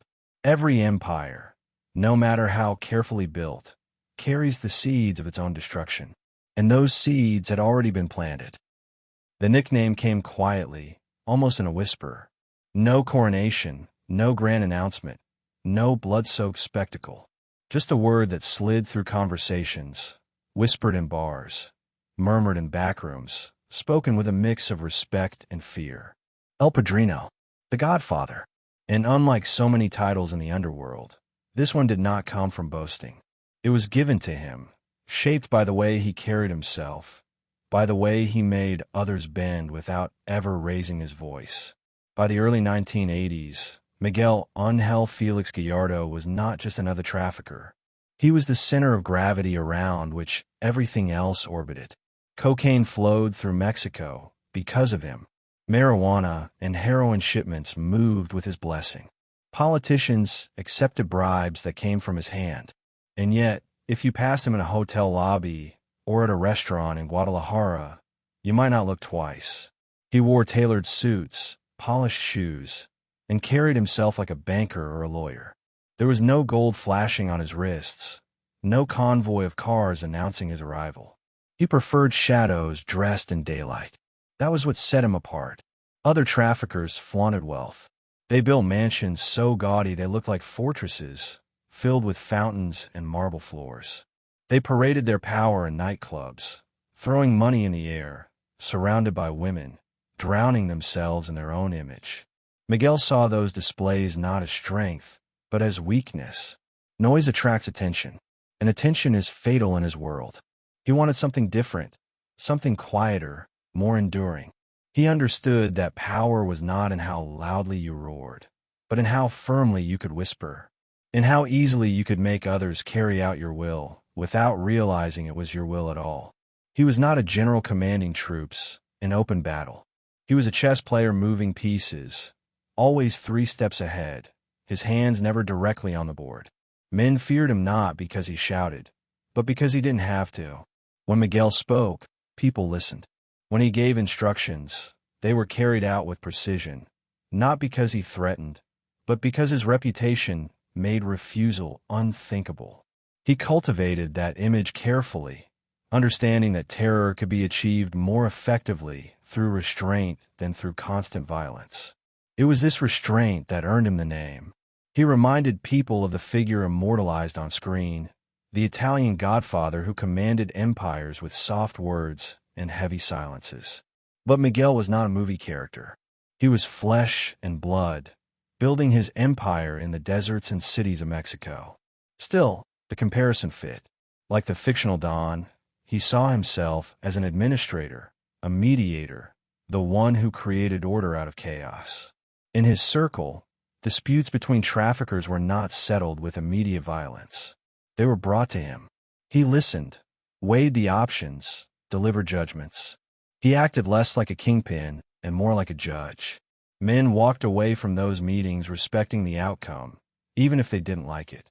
That was his gift, the ability to make others accept his authority without questioning it. But behind the calm exterior, there was ambition. Miguel's vision stretched beyond smuggling. He wanted a system, an organization that could last. To him, the endless cycles of violence were wasteful, childish. Violence created martyrs. Martyrs created enemies. Enemies created instability. And instability meant lost profits. He preferred the stability of deals, the consistency of routes, the predictability of a machine that ran smoothly. Of course, violence was still part of the business. Bodies still dropped in the desert. Betrayal was still punished. But Miguel never reveled in it. He used violence like a scalpel, not a hammer. Sparingly, precisely, only when it served a larger purpose. This difference in philosophy set him apart from men like Caro Quintero, whose temper burned hot, or later figures who bathed their reputations in blood. Miguel didn't need theatrics. His silence was enough. Even his personal life reflected his restraint. While others flaunted mistresses and parties, Miguel valued family. He projected the image of a respectable man, a father, a husband, someone who could walk into political offices and not look out of place. He understood that legitimacy was its own kind of armor. If you looked respectable enough, people hesitated to call you a criminal. If you moved like a businessman, the world treated you like one. In Guadalajara, he became a ghost hidden in plain sight. At cafes, businessmen would nod respectfully as he passed. Politicians shook his hand as if he were one of their own. Bankers opened their ledgers without asking too many questions. He blurred the line between underworld and upper world so seamlessly that it was hard to tell where one ended and the other began. But titles, no matter how quietly earned, come with weight. El Padrino was more than a nickname. It was an expectation. It meant he was the one men looked to for guidance, for leadership, for protection. It meant responsibility for disputes, for alliances, for decisions that could ripple across continents. It meant carrying the burden of power, a burden that only grew heavier as the empire expanded. And beneath that burden, there was something else. A quiet knowledge that power built on corruption is always fragile. Miguel understood it. He knew the same politicians who took his money today could turn against him tomorrow. He knew loyalty in his world was often rented, never owned. He knew every move he made had to be calculated, measured, precise. One misstep, one wrong whisper, could unravel everything. Still, he wore the title with ease. His calm demeanor masked the weight he carried. To those around him, he seemed unshakable, as if nothing could pierce his composure. But inside, perhaps, he must have felt the tension. Every deal brokered, every route opened, every handshake extended in trust carried with it a shadow of risk. He balanced on a knife's edge, and he knew it. The irony was that his very success drew more attention. The more stable he made the empire, the more powerful Mexico became in the global drug trade, the harder it was to remain invisible. The Americans were beginning to notice patterns they couldn't ignore. The DEA was asking questions it had never asked before. And slowly, their eyes began to shift from Colombia to Mexico, from Medellin to Guadalajara, from Escobar to Felix Gallardo. In quiet moments, Miguel must have felt the contradiction. He had built his power on invisibility, on restraint. Yet the scale of his success made invisibility impossible. He had become the Godfather not because he wanted the title, but because the structure he created demanded it. And with that title came a spotlight he could not completely avoid. He was a man who believed in order, who believed in building something lasting. But in the shadows, forces were already stirring that would test that order. Forces that thrived not on restraint, but on chaos. Men younger, hungrier, less patient. Men who would take the empire he built and tear it apart piece by piece. For now, though, Miguel remained at the center, calm and collected, the quiet hand guiding the machine. He was the Godfather, the man in the suit, the man whose silence carried more weight than the shouts of others. But even the Godfather cannot escape the truth. Every empire has a peak, and once you reach the peak, There is only one direction left to go. The shadow of that descent was already falling. The man in the suit didn't flinch when the envelope slid across the polished desk. He didn't even glance at it. He knew what it contained. He knew it was enough to keep doors open, enough to keep patrols blind, enough to silence questions before they were ever asked. Outside, the city of Guadalajara buzzed with ordinary life. Families strolling, cars honking, markets humming. But inside that office, in that moment, an empire was being reinforced one bribe at a time. By the early 1980s, Miguel Ángel Félix Gallardo had built something extraordinary. The Guadalajara Cartel wasn't just a trafficking network anymore. It was a machine of influence, lubricated with money and fear. It wasn't only smugglers and gunmen who made it work. It was police chiefs, governors, and intelligence officers who nodded politely in daylight while taking envelopes in the dark. And at the very top of this structure was the DFS, the Federal Security Directorate. The DFS had been created to protect Mexico's stability during the Cold War, to hunt communists and spies, to shield the country from foreign threats. But in practice, it became something else entirely. Its agents had sweeping power. They could arrest without warrants, operate without oversight, and act with near-total impunity. For traffickers like Miguel, the DFS was the perfect ally. And for DFS officers, the cartel was the perfect source of income. The relationship was simple. The DFS offered invisibility. Their agents ensured that planes landed without interference, that convoys moved unchecked, that raids never touched the right warehouses. They turned the glare of law enforcement into a comfortable shadow where business could flourish. In return, the cartel funneled money upward, steady and generous, enough to keep the machine loyal. This was protection on a scale most criminals could only dream of. It wasn't a few cops at a checkpoint looking the other way. It was the very architecture of the state bending around the cartel, shielding it, empowering it. Miguel understood that this was the true foundation of power. Guns could kill rivals. Money could buy influence. But only political protection could make an empire untouchable. And for a time, it worked. The cartel's operations expanded under this umbrella of security. Cocaine shipments from Colombia multiplied. Marijuana and heroin flowed north in staggering quantities. Ranchos flourished. Warehouses filled. Planes landed and departed without fear. Every link in the chain was fortified by officials whose pockets were lined and whose silence was bought. But protection came with its own price. Each handshake, each payment, each nod of approval tied the cartel deeper into the fabric of the state. It blurred the line between government and crime until it was almost impossible to tell where one ended and the other began. Politicians who should have been enforcers of the law became partners in breaking it. Officers sworn to protect citizens became guardians of traffickers. The DFS, in theory Mexico's shield, became the cartel's sword. Miguel thrived in this system. His calm, respectable demeanor allowed him to move easily through political circles. He was not the caricature of a trafficker. He was polished, measured, dignified. He spoke the language of officials, not criminals. He understood their ambitions, their fears, their compromises. He knew how to offer money without making it feel like a bribe, how to present criminal enterprise as business, how to frame corruption as pragmatism. For many in power, working with him wasn't betrayal. It was survival. The money he offered filled campaign coffers, built houses, funded luxuries. The protection he demanded allowed them to avoid scandals and confrontations. It was easier to cooperate than to resist. And so, piece by piece, Mexico's institutions bent under the weight of his influence. But influence is never absolute.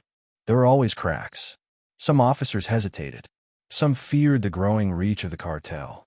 Some whispered warnings about the dangers of letting traffickers grow so bold. Yet those voices were drowned out by the roar of money. And the DFS, powerful as it was, ensured those whispers rarely reached daylight. For the men inside the cartel, this protection created a dangerous illusion. They began to believe they were invincible. They moved more boldly, expanded more aggressively, trusted that their umbrella could never collapse. To them, the state was not an adversary, but a partner. Arrests were theater, raids were distractions, law was malleable. And for a time, it seemed true. But Miguel knew better. He knew that protection, bought with money, was never permanent. Politicians changed. Alliances shifted. Loyalties cracked. He had seen enough to understand that their empire rested on fragile ground. Still, he embraced it. What choice did he have? In his world, there were only two kinds of power, the kind that bent you and the kind you bent. He intended to be the latter. The DFS connection was more than corruption. It was a shield that reached into every corner of the country. A trafficker arrested in one state could be released with a single phone call. A shipment seized at one checkpoint could be returned to the next. A rival organization making noise could be silenced with a raid that conveniently spared Guadalajara's interests. It was systemic. It was comprehensive. And it made the cartel appear untouchable. But untouchable is a dangerous word, because every empire that believes it is untouchable begins to expose itself. Rancho Buffalo had already been destroyed, a sign that American pressure could push Mexico into action. And while Miguel absorbed that lesson quietly, others in his circle ignored it. They believed the protection of the DFS was absolute, that no amount of foreign influence could penetrate it. They carried themselves with the arrogance of men who thought they had rewritten the rules. Miguel's strength was in seeing the rules for what they were: temporary, fragile, contingent. He knew the DFS could shield them today and abandon them tomorrow. He knew politicians would smile while shaking his hand and plot against him in the same breath. He knew the Americans would not stay blind forever. Still, he played the game. He paid the bribes. He shook the hands. He cultivated the image of a businessman working within the system, not against it. And as long as the system benefited, it tolerated him. For the public, Guadalajara remained a city of growth and opportunity. Families thrived. Businesses expanded. Few realized that beneath the surface, their city was being transformed into the financial and logistical capital of the drug trade. The cartel's money touched everything, from real estate to banks to local politics.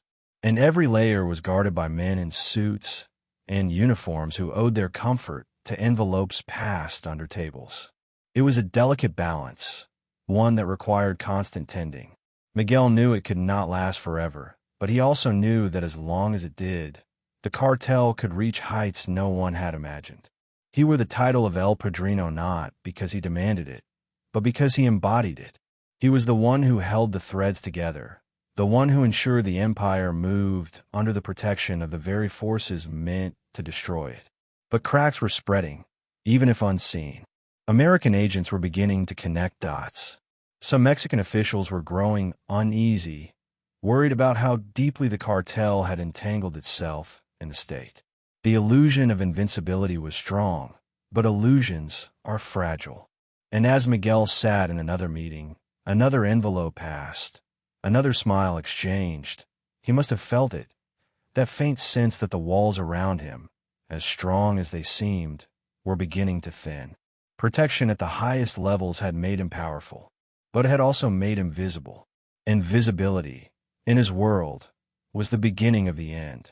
The day he disappeared, the city of Guadalajara seemed almost ordinary. Sunlight spilled across wide boulevards. Traffic pushed forward with its usual rhythm, and people went about their business unaware that history was about to pivot in silence. One man walked out of the U.S. consulate, adjusting his tie, carrying the weight of weeks of work and whispers on his shoulders. He was watched. He was followed. And before he reached his car, the trap closed. That man was Enrique Kiki Camarena, and his story would set in motion a storm the Guadalajara Cartel could never contain. But before that moment, before his abduction shocked both nations, Kiki was already a thorn in Miguel Ángel Félix Gallardo's side. The DEA had sent agents before. Some had lasted a while. Others had been ignored, brushed aside, or simply overwhelmed by the scale of corruption in Mexico. Guadalajara was not an easy posting. It was a city wrapped in invisible wires, politicians on one end, traffickers on the other.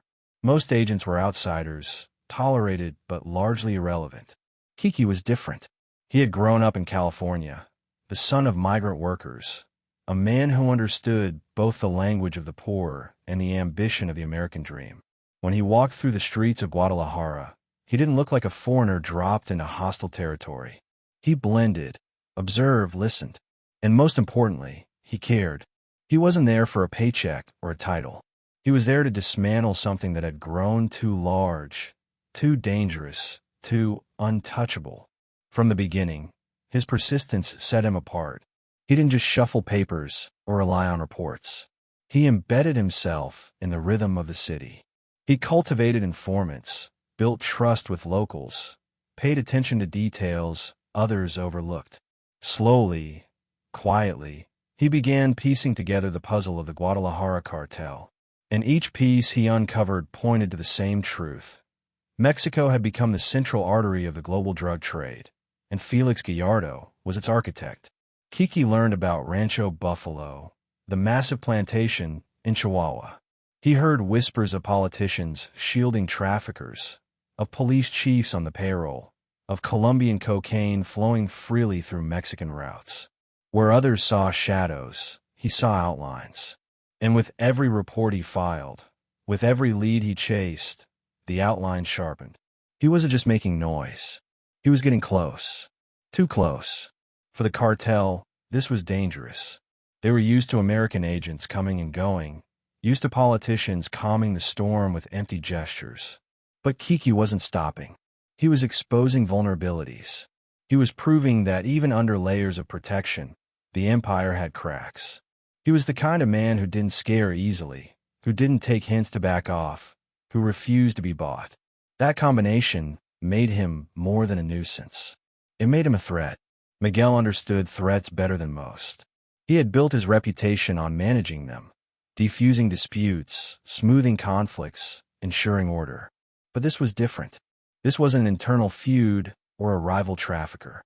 This was an outsider backed by a powerful government, one whose persistence was beginning to irritate the wrong people. For men like Caro Quintero, hot-tempered and reckless, patience ran thin. They wanted Kiki gone, permanently. And yet, Miguel must have felt the weight of such a decision. To touch an American agent was to cross an invisible line. It was more than a killing. It was an act of war. He had spent years cultivating protection, ensuring politicians and the DFS shielded his empire. But could that protection withstand the fury of the United States? Even he must have hesitated, must have calculated the risks in his quiet, measured way. Still, the pressure mounted. Kiki's work had already led to the destruction of Rancho Buffalo, a loss so massive it reverberated through the cartel like an earthquake. Billions in product had gone up in smoke, soldiers had stormed the fields, and the illusion of invincibility had cracked. For Caro Quintero, the humiliation demanded revenge. For Don Neto, the disruption threatened their stability. And for Miguel, the Godfather who prized discretion, the threat had grown too obvious to ignore. Kiki kept pushing. He tracked shipments, probed financial networks, connected names to faces, routes to destinations. He was unraveling the quiet architecture Miguel had built. And in doing so, he became the one thing the cartel could not afford, a man who saw too clearly. In those final days, the tension in Guadalajara must have been palpable. Kiki, perhaps, sensed he was being watched. The feeling of eyes lingering too long, of cars following too closely, of whispers dying when he entered a room. For a man who had faced danger before, it wasn't paranoia. It was instinct. He knew he was pressing against the walls of something immense. He knew the walls were pressing back, but he didn't stop. And that decision, that refusal to step back, sealed his fate. When he walked out of the consulate on February 7th, 1985, he didn't know it would be the last time. He didn't know that men were already waiting, that his persistence had earned him a place on a list no one wanted to be on. He didn't know that in the quiet streets of Guadalajara, history was about to shift violently. For Miguel, the decision to allow such a move, if he allowed it at all, must have been heavy. He had built his empire on restraint, on avoiding unnecessary bloodshed, on operating through influence rather than chaos. But now restraint seemed to be unraveling. His partners burned for action, for retribution, for a message to be sent. And so, the quiet Godfather found himself caught between his philosophy and the brutal reality of the empire he had created. The trap closed. Kiki was dragged into the darkness, swallowed by a machine he had spent years trying to expose. What followed, the interrogation, the torture, the death, would ignite one of the largest investigations in DEA history. But in that moment, as the city of Guadalajara continued its daily hum, one man's silence became the spark for a storm. The cartel believed they had removed a threat. They believed they had secured their empire. They believed their protection would hold. But they had crossed the line Miguel had spent his life trying to avoid. And from that moment forward, nothing would ever be the same. The street outside the U.S. consulate in Guadalajara looked harmless that afternoon. The sun was bright, the traffic steady, the noise of the city humming in the background. It was February 7th, 1985, and Enrique Kiki Camarena stepped out of the consulate doors the way he had done countless times before. His tie was loose, his expression calm. To passers-by, he looked like any other government worker wrapping up a long day. But to the men watching from a car down the block, he was the target. They had studied his habits for weeks. They knew his schedule, his routes, even the way he adjusted his glasses before unlocking his car. To them, he wasn't a man. He was a problem the cartel could no longer afford to ignore. The destruction of Rancho Buffalo had humiliated them, cost them billions, and exposed the fragile seams of their empire. Someone had to pay, and in their minds, Camarena had signed his own death warrant by being too persistent, too unafraid, too effective. When he reached for his car door, the trap snapped shut. A sedan pulled up fast, brakes screeching. Doors flew open. Men rushed out. It happened so quickly that most on the street didn't register what they were seeing. Hands grabbed him. A struggle broke out. He tried to fight, tried to resist, but the men were too many. They forced him into the car, slammed the door, and within seconds the vehicle vanished into the traffic, swallowed by the city. To the world outside, it was a blink. To Kiki, it was the beginning of the end. Guadalajara went on as if nothing had happened. Vendors shouted at markets. Children played soccer in the streets. Radios played ballads. But somewhere, in a house with curtains drawn and doors bolted, an American agent was being held captive. The safe house wasn't grand. It didn't need to be. It was ordinary enough to avoid suspicion, hidden in plain sight among 100 others. But inside, it became a chamber of cruelty. Kiki was tied to a chair. The air was heavy with smoke and sweat, the kind that clung to walls and never left. Around him, traffickers and their protectors circled, fueled by anger and paranoia. To them, this wasn't just an interrogation. It was revenge. Rancho Buffalo had been burned, and they believed Kiki's fingerprints were all over the match. The questioning began slowly, almost methodical. Who were his sources? Who else was watching? How much did the DEA know? But beneath the surface, there was no interest in truth. They wanted to break him, to make him feel the weight of defiance. Each question was followed by pain, each silence met with cruelty. The walls of the house absorbed his screams, muffling them into the city's ordinary noise. In moments like this, power revealed itself in its ugliest form. This wasn't Miguel in a suit, negotiating with governors. This wasn't bribes passed in envelopes or routes mapped with precision.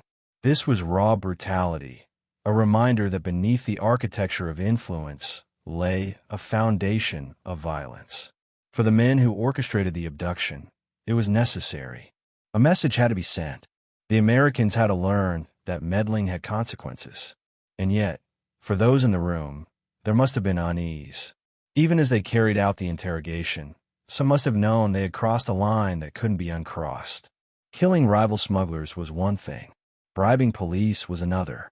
But taking a U.S. agent, torturing him, spilling his blood, that was different.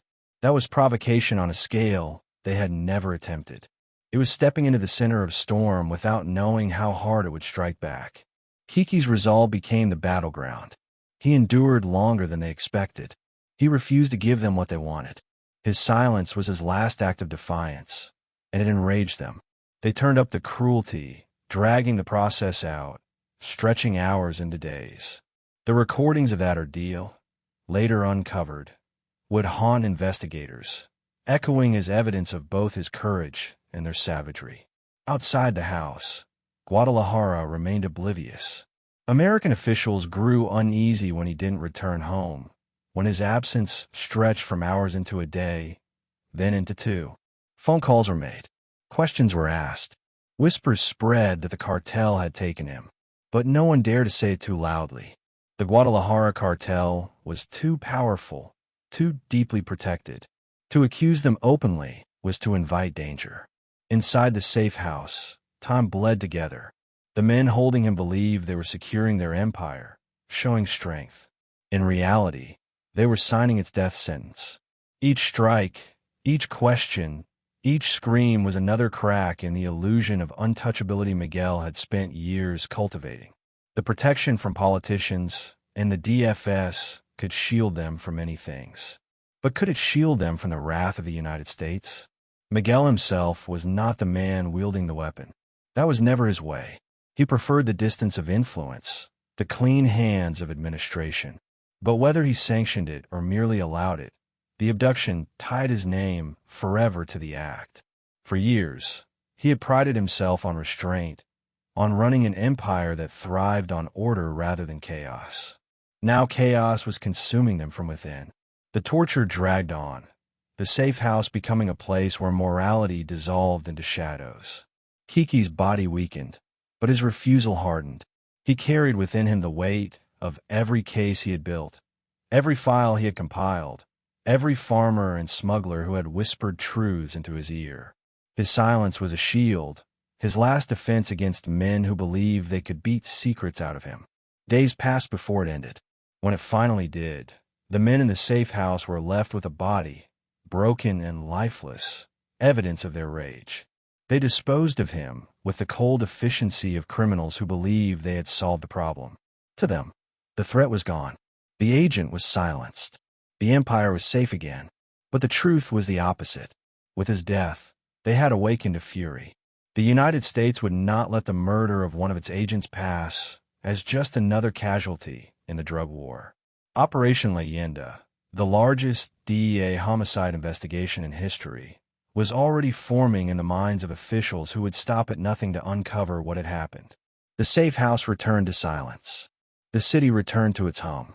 But a storm was brewing, one that would sweep across borders and pull down the very walls Miguel had worked so hard to build. On February 7th, 1985, when the car doors slammed shut outside the consulate, the cartel believed they had taken control. Instead, they had set themselves on a collision course with forces far larger than themselves. And as night fell over Guadalajara, and the city lights blinked against the darkness, no one inside the cartel could truly know how far the consequences would reach. The silence after Kiki's last breath was not victory. It was the sound. The call came with a chill that cut through every wall of denial. 2 bodies have been found, buried shallow, discarded like refuse in the hot soil of Michoacan. One was Enrique, Kiki Camarena. The other was his pilot, Alfredo Zavala Avalar. Both were broken beyond recognition, their suffering written into the wounds that covered them. The men who unearthed them did not need reports to understand what they had seen. Torture leaves a signature, a cruel handwriting carved into flesh. News traveled quickly, faster than the cartel expected, faster than they were prepared to contain. In the United States, the outrage was immediate and volcanic. The death of a DEA agent was not just another casualty in a distant war on drugs. It was an assault on the U.S. government itself. It was a red line crossed, one that could not be ignored. Camarena was no anonymous name lost in bureaucratic reports. He was an American citizen, an officer, a husband, a father. His story, once confined to whispered memos and field reports, exploded into headlines. In Washington, faces hardened. Politicians who had once debated funding levels and policy details now spoke with fury. The murder of an agent abroad struck deep, a reminder that the war on drugs was no longer abstract, no longer a problem confined to foreign soil. It had a face now, Kiki's, and that face stared out from newspapers, from television broadcasts, from the tear-filled eyes of his widow. America, a nation often divided on policy, suddenly found unity in outrage. The DEA responded with a fury unlike anything in its history. They called it Operation Leyenda, a name that would grow into legend and infamy. It was the largest homicide investigation the agency had ever undertaken. Its mission was simple: find who was responsible, no matter the cost, no matter the border that stood in the way. For years, the DEA had played a game of patience, navigating Mexico's corruption, balancing diplomacy with enforcement. Camarena's death ended all of that. Patience was gone. Restraint was gone. Now there was only vengeance. The shockwaves hit Mexico with equal force. Suddenly, the protection Miguel Ángel Félix Gallardo had cultivated at the highest levels was under scrutiny. Politicians who had once smiled in his presence now looked at him with unease. The DFS, once a shield, found itself caught in a storm of accusations. America's outrage demanded answers, and answers meant someone had to be sacrificed. Mexico's government, long accustomed to looking the other way, was now cornered. For Miguel, the Godfather who had built his empire on discretion, the moment was catastrophic. His philosophy had always been about restraint, about avoiding the kind of violence that drew unwanted attention. Yet here it was, the spotlight he had feared most, burning hotter than ever. His empire, built on silence and shadows, was now exposed under the harsh glare of international scrutiny. In Guadalajara, fear trickled through the cartel's ranks. Men who had once walked confidently through the city now glanced over their shoulders. Meetings that had once been calm now carried a tension that was impossible to ignore. Whispers spread of American agents swarming Mexico, of pressure on the government to deliver arrests, of betrayal lurking around every corner. The sense of invincibility, once so intoxicating, was gone. For the families of Camarena and Zavala, grief became the center of everything. Their bodies returned home draped in flags, their funerals filled with tears, their names etched into memory as symbols of sacrifice. But grief was not the only emotion. There was anger, searing and unrelenting. In the eyes of their families, their colleagues, their nation, their deaths could not be meaningless. Justice was not optional. It was inevitable. Operation Leyenda became a relentless hunt. Agents combed through leads, traced money, interrogated suspects. They pressured Mexico with every tool available, leaning on diplomatic ties, threatening consequences, demanding cooperation. For years, traffickers had thrived in the gap between nations, exploiting jurisdictional limits, hiding behind the shield of sovereignty. But now, those shields began to crack. The Americans were not asking anymore. They were demanding. Inside the cartel, paranoia turned into fracture. Caro Quintero, hot-tempered and reckless, became a lightning rod. His rage, his thirst for revenge, his role in the abduction and murder of Camarena made him the most obvious target. Don Neto, older and more cautious, felt the net closing too. And Miguel, the architect, the Godfather, watched as the order he had carefully maintained began to splinter. He must have known this was the beginning of the end. The protection he had relied on, the silence he had cultivated, the stability he had built, it all began to unravel in the face of America's wrath. The death of Camarena was not just an isolated act of brutality. It was the spark that lit a firestorm, one that would consume the Guadalajara Cartel piece by piece. And yet, even as the walls closed in, Miguel remained calm. That was his way. He had risen through silence, through patience, through calculated moves. But no calculation could undo what had been done. No bribe could erase the bodies in Michoacan. No handshake could quiet the fury of a nation betrayed. The shockwaves rippled outward, far beyond Guadalajara. They reached into Washington, into Mexico City, into the very structure of the global drug trade. The message was clear. The old rules no longer applied. The invisible lines that had once protected traffickers had been crossed. And once crossed, there was no going back. The Americans had their martyr. The cartel had its sin.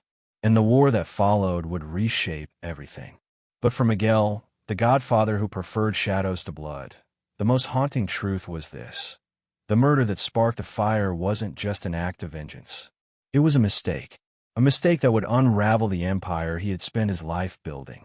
The discovery of those two bodies in the soil of Michoacán was not the end of the story. It was the beginning of a reckoning. And as the storm gathered, the man who had built his empire on silence now found himself standing in the loudest moment of his life. The order came down from Washington with an edge that left no room for doubt. Find who killed Enrique, Kiki, Camarena. Find them all. Hunt them. Expose them. Tear the veil off every politician, police chief, and trafficker who had dared to shield the men responsible. It wasn't just another case anymore. It wasn't even just another drug war battle. It was personal. For the DEA, for the U.S. government, and for the nation that buried one of its own. They called it Operation Leyenda, and it would become the largest homicide investigation in the agency's history. The murder of a DEA agent was a line that had never been crossed before. Traffickers had killed rivals, betrayed partners, bought politicians, even silenced journalists. But killing a U.S. federal agent was different.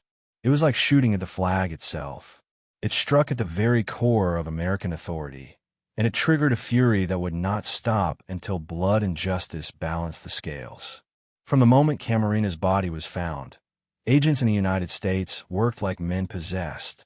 Maps were spread across desks, phone lines burned day and night, and every lead was pursued with an intensity that shocked even seasoned investigators.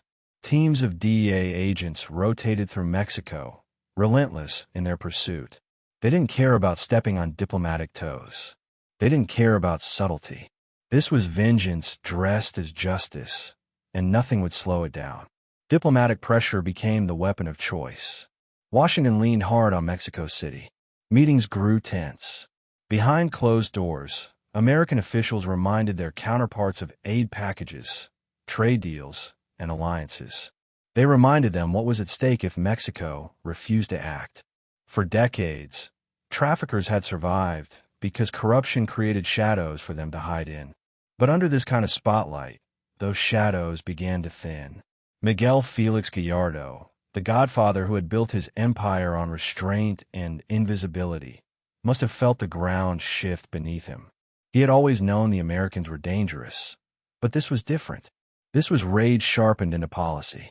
And for the first time, the cartel's protection at the highest levels seemed fragile.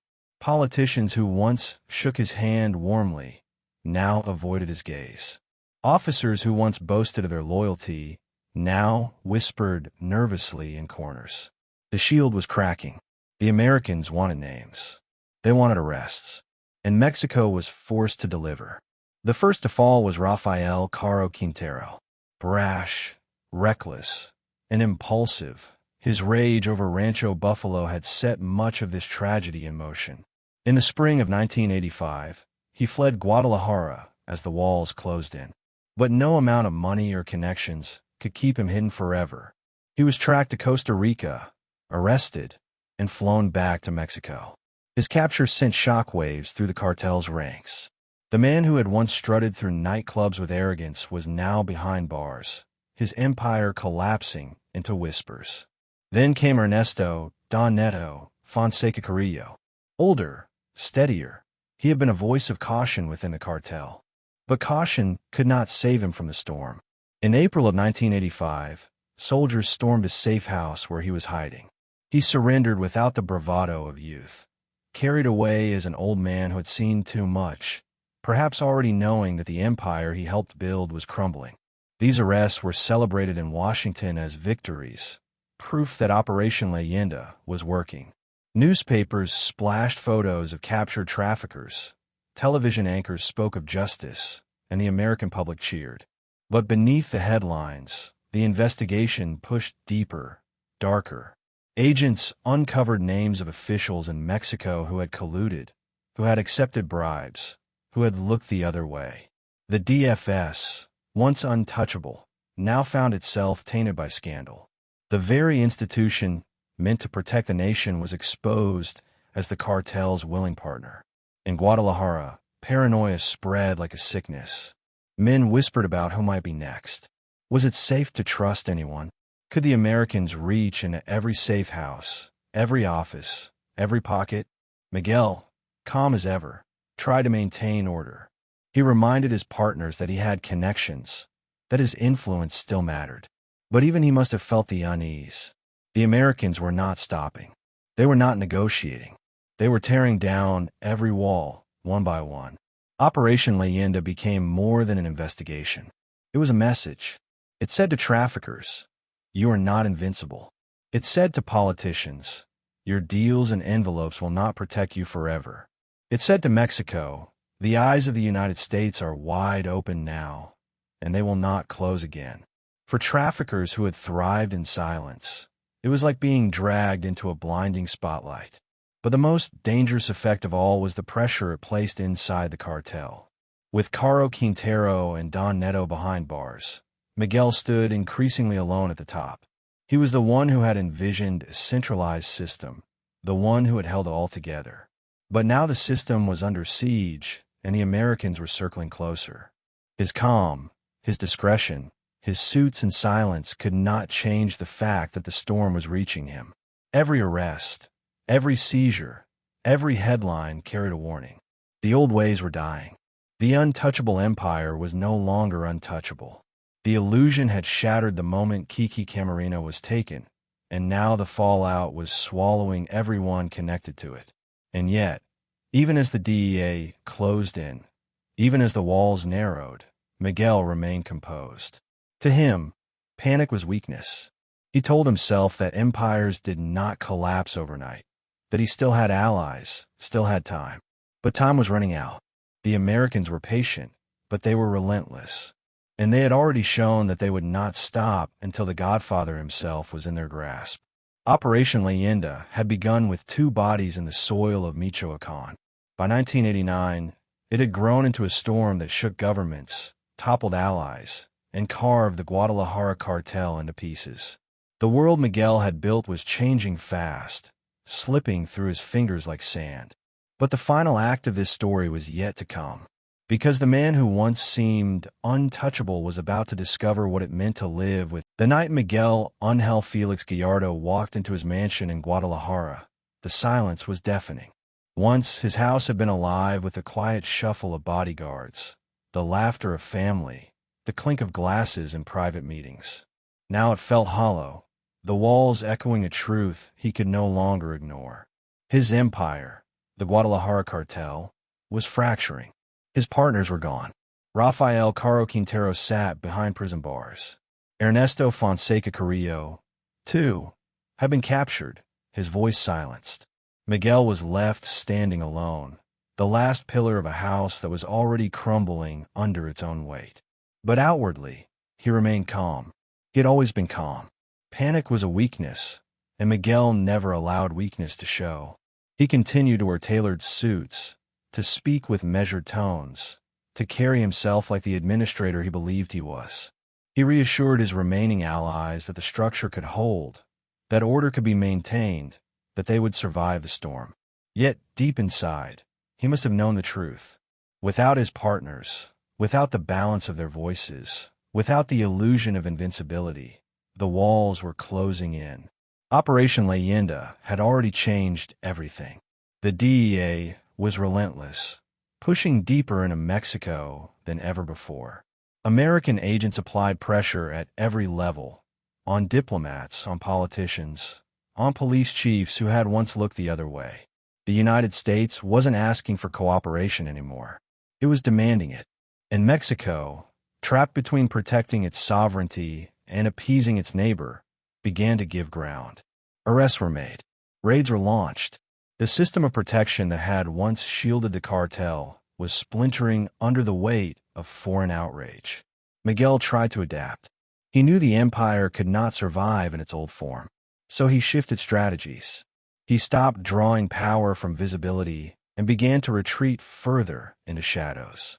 He relied more on intermediaries, on men who could move product without his direct presence. He sought to decentralize, to ensure that even if one route was broken, another could still thrive. It was a clever strategy, the kind of long-term thinking that had made him El Padrino in the first place. But cleverness could not erase the reality. The Guadalajara Cartel was collapsing. Money still flowed, but it carried the bitter taste of instability. Where once shipments moved smoothly, now they were interrupted. Where once bribes secured loyalty, now officials hesitated, fearful of American eyes watching. Every transaction carried a shadow. Every ally carried doubt. For traffickers who had grown rich on certainty, the uncertainty was unbearable. Whispers began to spread that the Godfather had lost his grip. Miguel must have felt the sting of betrayal, though he rarely showed it. For years, he had been the man others turned to for judgment, for leadership, for stability. Now those same men began to plot their own futures, carving away at the empire piece by piece. It was like watching a house you built with your own hands slowly dismantled, each brick stolen by men who once swore loyalty. Meanwhile, Washington's anger remained unrelenting. Camarena's murder was not just a wound. It was an open scar, one that hardened American resolve. The DEA made clear that they would not rest until those responsible were punished. To them, Miguel was no longer the quiet administrator in a suit. He was the Godfather, the man at the top, the man who had allowed the abduction and death of their agent. Whether or not he had ordered it personally mattered less than the fact that he had presided over the empire that carried it out. The tension between Mexico and the United States escalated. American officials pushed harder, applying pressure through politics, trade, even whispers of sanctions. Mexican leaders, unwilling to risk the relationship, began to distance themselves from Miguel. The very politicians who once relied on his money now treated him as a liability. His shield of protection, built over years of bribes, handshakes, and discreet favors, was being stripped away layer by layer. Inside the cartel, fear turned into ambition. Younger traffickers saw opportunity in the chaos. Men like Amado Carrillo Fuentes, the Arellano Felix brothers, and Joaquin Guzman Lora began to rise, carving their own paths out of the remains of the Guadalajara structure. To them, Miguel was still respected, but he was also fading. His insistence on order and restraint seemed outdated in a world that was tilting toward aggression and spectacle. The seeds of Mexico's future cartels were already sprouting from the cracks in his empire. And Miguel, always patient, always deliberate, tried to control the storm. He attempted to mediate disputes, to divide territories, to assign routes in a way that would prevent bloodshed. In his mind, the Guadalajara Cartel could evolve into a federation, an organized network of groups under his quiet guidance. But the reality was harsher. These men did not want federation. They wanted autonomy. They wanted power. They wanted to break free from the Godfather's shadow. The late 1980s became a game of survival. Every day brought new risks. Every ally carried the possibility of betrayal. Every shipment carried the risk of interception. Miguel tried to project calm, but the empire was dissolving before his eyes. It was no longer a question of whether the Guadalajara Cartel would fall. It was a question of when. The moment came in April of 1989. Soldiers moved in, surrounding his home. There were no fireworks, no gunfight, no dramatic chase. Miguel surrendered quietly, as if he had always known this was how it would end. His arrest marked the final collapse of the Guadalajara Cartel. The empire he had built with calculation and restraint, the empire that once seemed untouchable, now lay in ruins. For the DEA, it was a victory. For Washington, it was justice. For Mexico, it was a reluctant concession to pressure too strong to resist. And for Miguel, it was the end of the life he had spent decades constructing. Behind the prison walls, stripped of his suits and his quiet power, he became a ghost of the man who once held the title of El Padrino. But the fall of the Guadalajara Cartel did not mean the end of Mexico's drug war. In truth, it was only the beginning. The empire Miguel had built was too large, too profitable, too deeply rooted to vanish with his arrest. Instead, it fractured, splintered into pieces that would grow into new cartels, deadlier, more violent, more chaotic than anything he had envisioned. The Federation he once dreamed of became a battlefield, and his fall became the birth of an era even bloodier than the one he had tried to control. As Miguel sat in silence, perhaps he reflected on the irony. He had built his life on restraint, on avoiding spectacle, on keeping bloodshed in check. But in the end, his fall unleashed forces he could no longer contain. Forces. The knock came early, sharp and deliberate, echoing through the quiet halls of a Guadalajara mansion. Behind the walls, servants stirred nervously, their eyes darting toward windows, toward the heavy gates outside. It was April 8th, 1989, and the silence that had once been Miguel Ángel Félix Gallardo's greatest shield was about to collapse. For years, he had lived as though protected by an invisible wall of influence. Politicians, police commanders, and Secret Service agents who ensured that no hand ever reached for him. But this time the wall did not hold. Soldiers and police were waiting at his doorstep, and the man once known as El Padrino was finally cornered. The arrest did not arrive in a storm of gunfire, the way movies often portray the downfall of great criminals. There were no bullets cutting through plaster, no bodies sprawled across marble floors. Miguel had always despised spectacle. He preferred discretion in life, and ironically, he met his fall with the same restraint. Surrounded by armed men, he did not resist. He did not shout. He did not reach for a weapon he must have known would be useless. Instead, he stood calmly, the quiet Godfather, as if surrender were simply another transaction in the long business of survival. But for the men who captured him, the moment was monumental. The United States had demanded this arrest for years. Operation Leyenda had pushed relentlessly, tying Mexico's hands with pressure so great that even the politicians who once protected Miguel could no longer shield him. International outrage over the murder of Kiki Camarena had grown too loud. The Godfather's invisibility had evaporated. And now, the man who had orchestrated Mexico's rise as a drug trafficking hub was in custody. The world outside his mansion shifted instantly. Reporters crowded streets, their cameras flashing. Whispers raced through Guadalajara, through Mexico City, across the border, and into Washington. The Godfather had been taken. The untouchable had been touched. To the public, it felt like a turning point, as though the war on drugs had finally claimed one of its most powerful architects. But to those who understood the deeper currents of the underworld, Miguel's capture carried a darker truth. It did not end the empire. It fractured it. Inside his mansion, as he was led away in handcuffs, Miguel carried himself with the same composure he had always shown. Dignity in restraint. Calm in chaos. He had built his life on discipline, on never showing weakness, on appearing in control, even when the storm raged around him. Yet beneath that surface, he must have felt the weight of failure pressing hard. His partners were gone, his empire unraveling, his protection stripped away. The very walls that had once made him powerful had now become a prison of betrayal. From Mexico's government, his arrest was an offering. It was proof to the Americans that they were willing to act, proof that justice was possible, proof that corruption had limits. But for Miguel's world, it was an earthquake. The Guadalajara Cartel, once the model of centralized control, was shattered. His vision of order, of a structured federation where traffickers operated under rules and discipline, collapsed the moment he was led away. What remained was chaos. The empire he had built with quiet calculation splintered into rival factions, each eager to claim a piece of the smuggling routes, each unwilling to bow to another's authority. The Tijuana brothers carved their piece. Sinaloa traffickers pulled their share.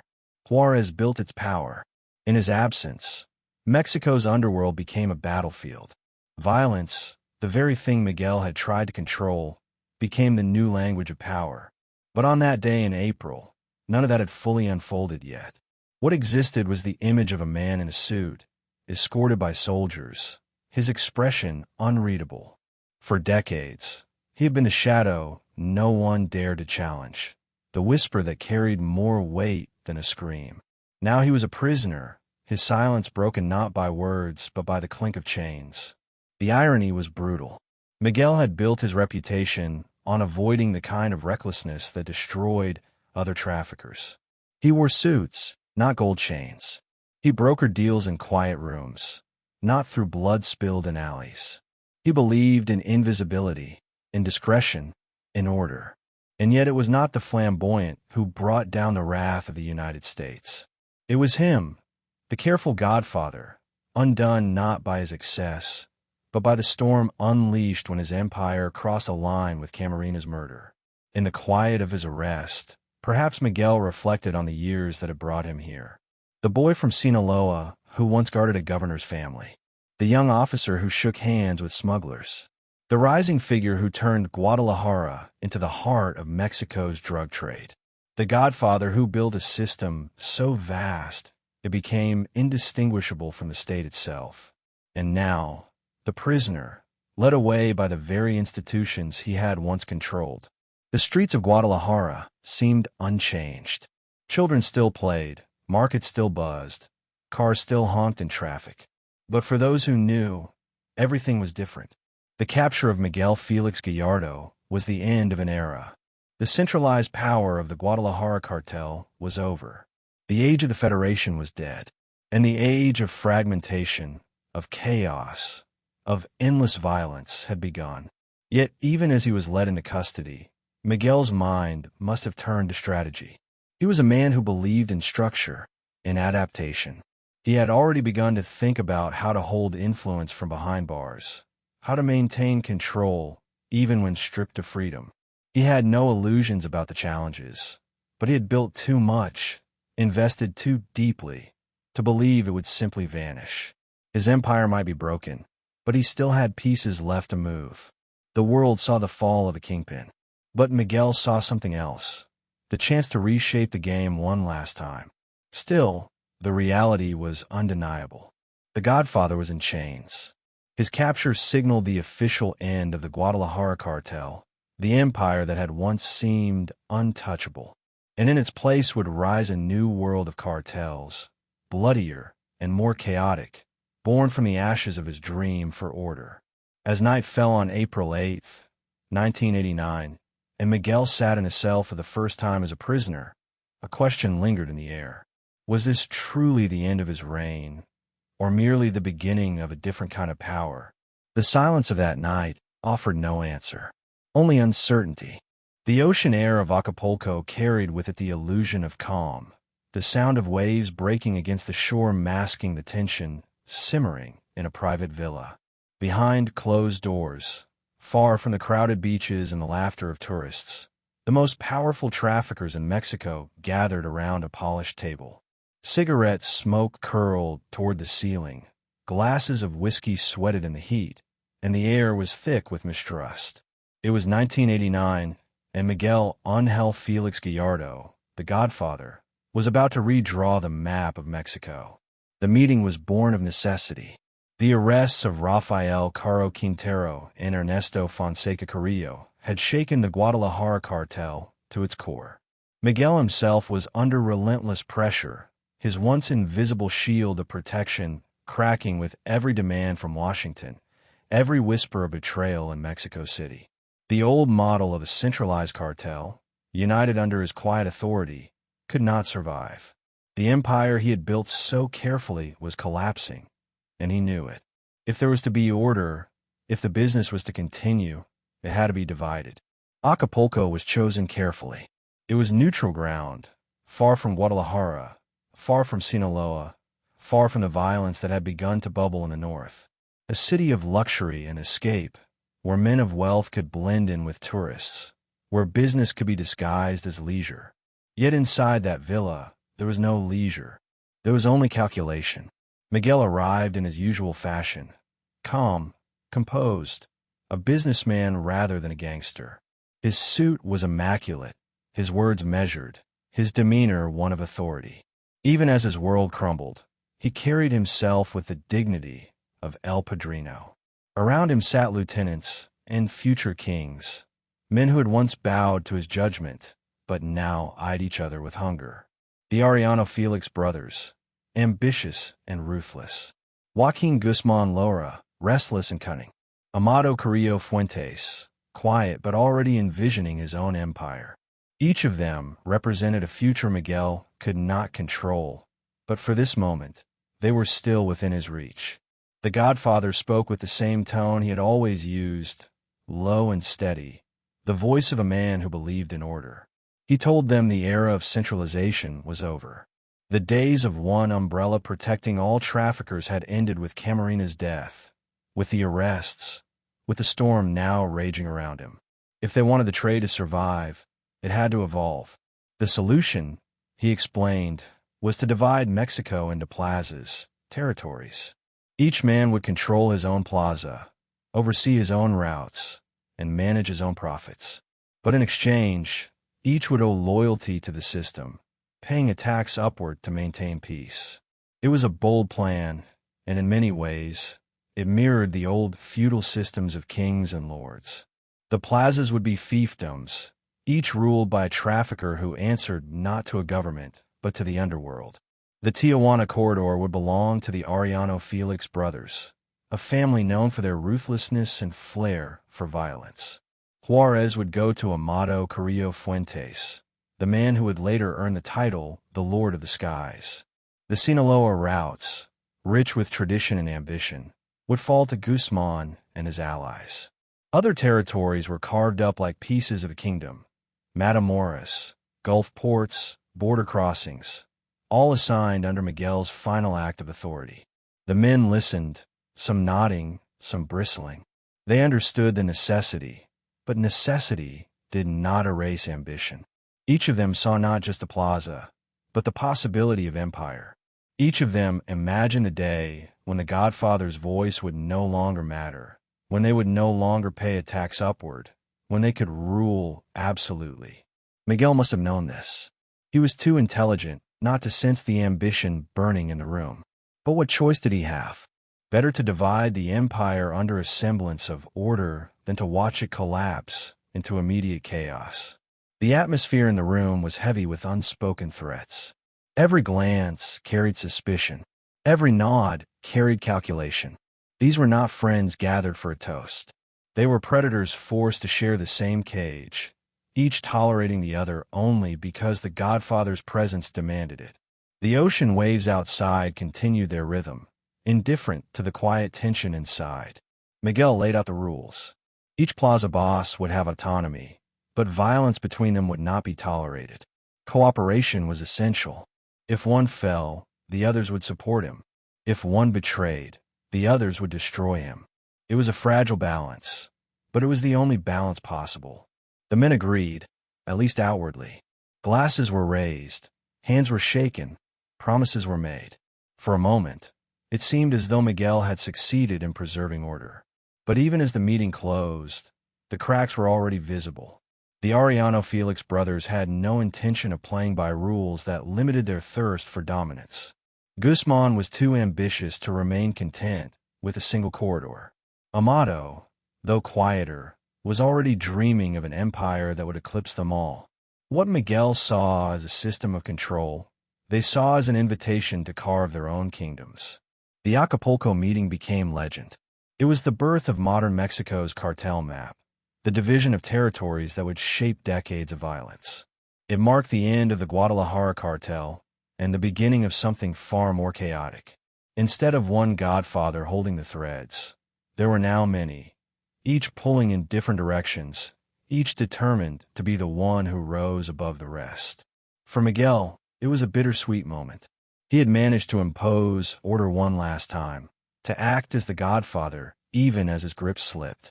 But deep down, he must have known what was coming. Division breeds rivalry. Rivalry breeds violence. And violence was the very thing he had spent his career trying to contain. By dividing the empire, he ensured its survival, but also guaranteed its blood-soaked future. In the weeks and months that followed, the storm only intensified. Miguel was arrested, stripped of freedom, left to watch as the plazas he had created transformed into cartels of their own. The Tijuana Cartel, violent and flamboyant. The Juárez Cartel, powerful and sophisticated. The Sinaloa Cartel, relentless and cunning. Each carried his fingerprints, yet each rejected his restraint. The Acapulco meeting was his final act as El Padrino. A meeting meant to preserve stability became the seed of chaos. A map meant to prevent war became the blueprint for decades of it. The men who had once sat quietly in his presence now built empires of their own, empires that would drench Mexico in blood. And as the waves crashed against Acapulco's shores, carrying with them the illusion of peace, history shifted quietly inside that villa. The Godfather's voice still carried weight, but for the first time, it was clear that others were already preparing to speak louder. The empire had been divided. The plazas were born. And the question that lingered in the smoke-filled air was not whether they would hold together, but how soon they would collapse into violence. The border city of Tijuana did not sleep. Neon signs flickered through the night. Cantinas roared with music, and the endless hum of traffic spilled from highways leading north. Just beyond the glow of the lights lay the United States. San Diego, clean streets, and orderly suburbs separated from Tijuana by nothing more than a fence of rusted steel. That thin line, that fragile division, became one of the most valuable corridors in the world. And into that corridor stepped the Félix brothers. By the end of the 1980s, the old Guadalajara structure had shattered. The Acapulco meeting had divided Mexico into plazas, and the Félix family inherited Baja California. To outsiders, it seemed like just another division of territory. But Tijuana was not like other plazas. It was a gold mine, a direct passage into Southern California, into cities hungry for cocaine, heroin, and marijuana. Whoever controlled Tijuana controlled a fortune. The brothers understood this, and they intended not just to control it, but to dominate it absolutely. They were not like Miguel Félix Gallardo. They did not wear suits to blend into boardrooms. They did not rely on restraint or quiet influence. They ruled with spectacle, with blood, with a violence so extreme it made rivals tremble and allies hesitate. Where Miguel had believed in invisibility, the Félix brothers believed in fear. Fear was faster than negotiation. Fear was louder than diplomacy. Fear made men obey. At the head of the family stood Benjamin, the administrator, the strategist, the brother who understood structure. Ramon, by contrast, was the weapon, the enforcer who thrived in violence, who turned bloodshed into reputation. Together with their siblings, they built the Tijuana Cartel into something that terrified even hardened traffickers. It was not enough for them to move product. They wanted to make Tijuana untouchable, a fortress guarded not just by soldiers, but by reputation itself. The city became their kingdom. Nightclubs were their throne rooms, hotels their offices, streets their battlefield. Rivals who tried to smuggle without permission were tortured, executed, or displayed as warnings. The Félix brothers turned cruelty into theater. Victims hung from bridges, bodies left in public places, fear dripping into every corner of the city. The violence was not random. It was deliberate, calculated to remind everyone that Tijuana belonged to them. By the early 1990s, the Tijuana Cartel had become infamous. American authorities knew their names. Mexican citizens whispered their stories. Journalists wrote of their brutality, sometimes at the risk of their own lives. The DEA labeled them one of the most dangerous criminal groups in the hemisphere. Yet within Mexico, their influence stretched deep. Police chiefs, local officials, even federal agents looked the other way, or worse, lent their protection. Money flowed as easily as blood, ensuring silence when it was needed most. What made them different from Miguel was not only the violence, but the style. Miguel had built his empire on compromise, on careful mediation, on keeping the peace among traffickers. The Félix brothers did the opposite. They thrived on chaos, believing that by being the most feared, they would remain the most secure. It was a philosophy that mirrored the changing underworld of Mexico. The age of the quiet Godfather was over. The age of flamboyant terror had begun. Their rise coincided with the growing fragmentation of Mexico's drug trade. The fall of Guadalajara had unleashed rival cartels across the country. Juárez rose under Amado Carrillo Fuentes. Sinaloa grew under Guzman Lara. The Gulf Cartel spread across the east. Each wanted dominance. Each fought for routes. Each saw Tijuana as a jewel worth bleeding for. Conflict was inevitable, and the Arellano Félix brothers embraced it. The city streets became killing fields. Shootouts erupted in broad daylight, bullets tearing through markets, through highways, through nightclubs filled with innocent people. Car bombs shook neighborhoods. The violence was no longer contained to the shadows. It spilled into the open, forcing the world to pay attention. For the people of Tijuana, fear became routine. They lived under the shadow of a cartel that treated murder as business and terror as policy. American authorities grew alarmed. San Diego sat just across the fence, its suburbs visible from the hills of Tijuana. The violence in Mexico was no longer a distant problem. It was next door, visible through the bars of the border. The DEA escalated efforts, coordinating with Mexican counterparts, launching investigations, targeting the cartel's financial networks. Yet the Arellano Félix brothers adapted. They moved money through complex channels, laundered it through businesses, and relied on layers of corruption that made prosecution almost impossible. The Tijuana cartel's reign was not without cracks. Their brutality earned them enemies not only in law enforcement, but also among rival cartels. The Sinaloa cartel, led by Guzman, began to challenge their control, sending waves of traffickers and sicarios north. The battles between Sinaloa and Tijuana became legendary, wars that drenched highways and cities in blood. Entire families were caught in the crossfire. Journalists described Tijuana in the 90s as a war zone, disguised as a border town. Through it all, the Arellano Félix brothers showed no signs of restraint. They moved like men convinced of their own invincibility. Ramon in particular carried himself as though fear were his birthright. He was known for extravagant parties, for showing up in public armed and surrounded by soldiers, for treating violence as performance. Benjamin, calmer but no less ruthless, ensured the business side flourished, securing shipments, negotiating routes, keeping the money flowing. Together, they created a cartel that blended savagery with sophistication, a paradox that made them both terrifying and effective. But every act of violence carried a cost. Every body left hanging from a bridge, every massacre in a nightclub, every display of cruelty attracted more attention, more pressure, more determination from their enemies. Fear was a powerful tool, but it also bred hatred. And hatred has a way of circling back. In the shadows, the DEA and Mexican intelligence gathered strength.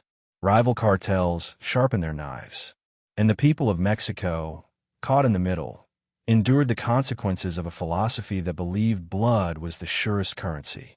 The Tijuana cartel became a symbol of the new era, an era that Miguel had feared, an era born from the ashes of Guadalajara.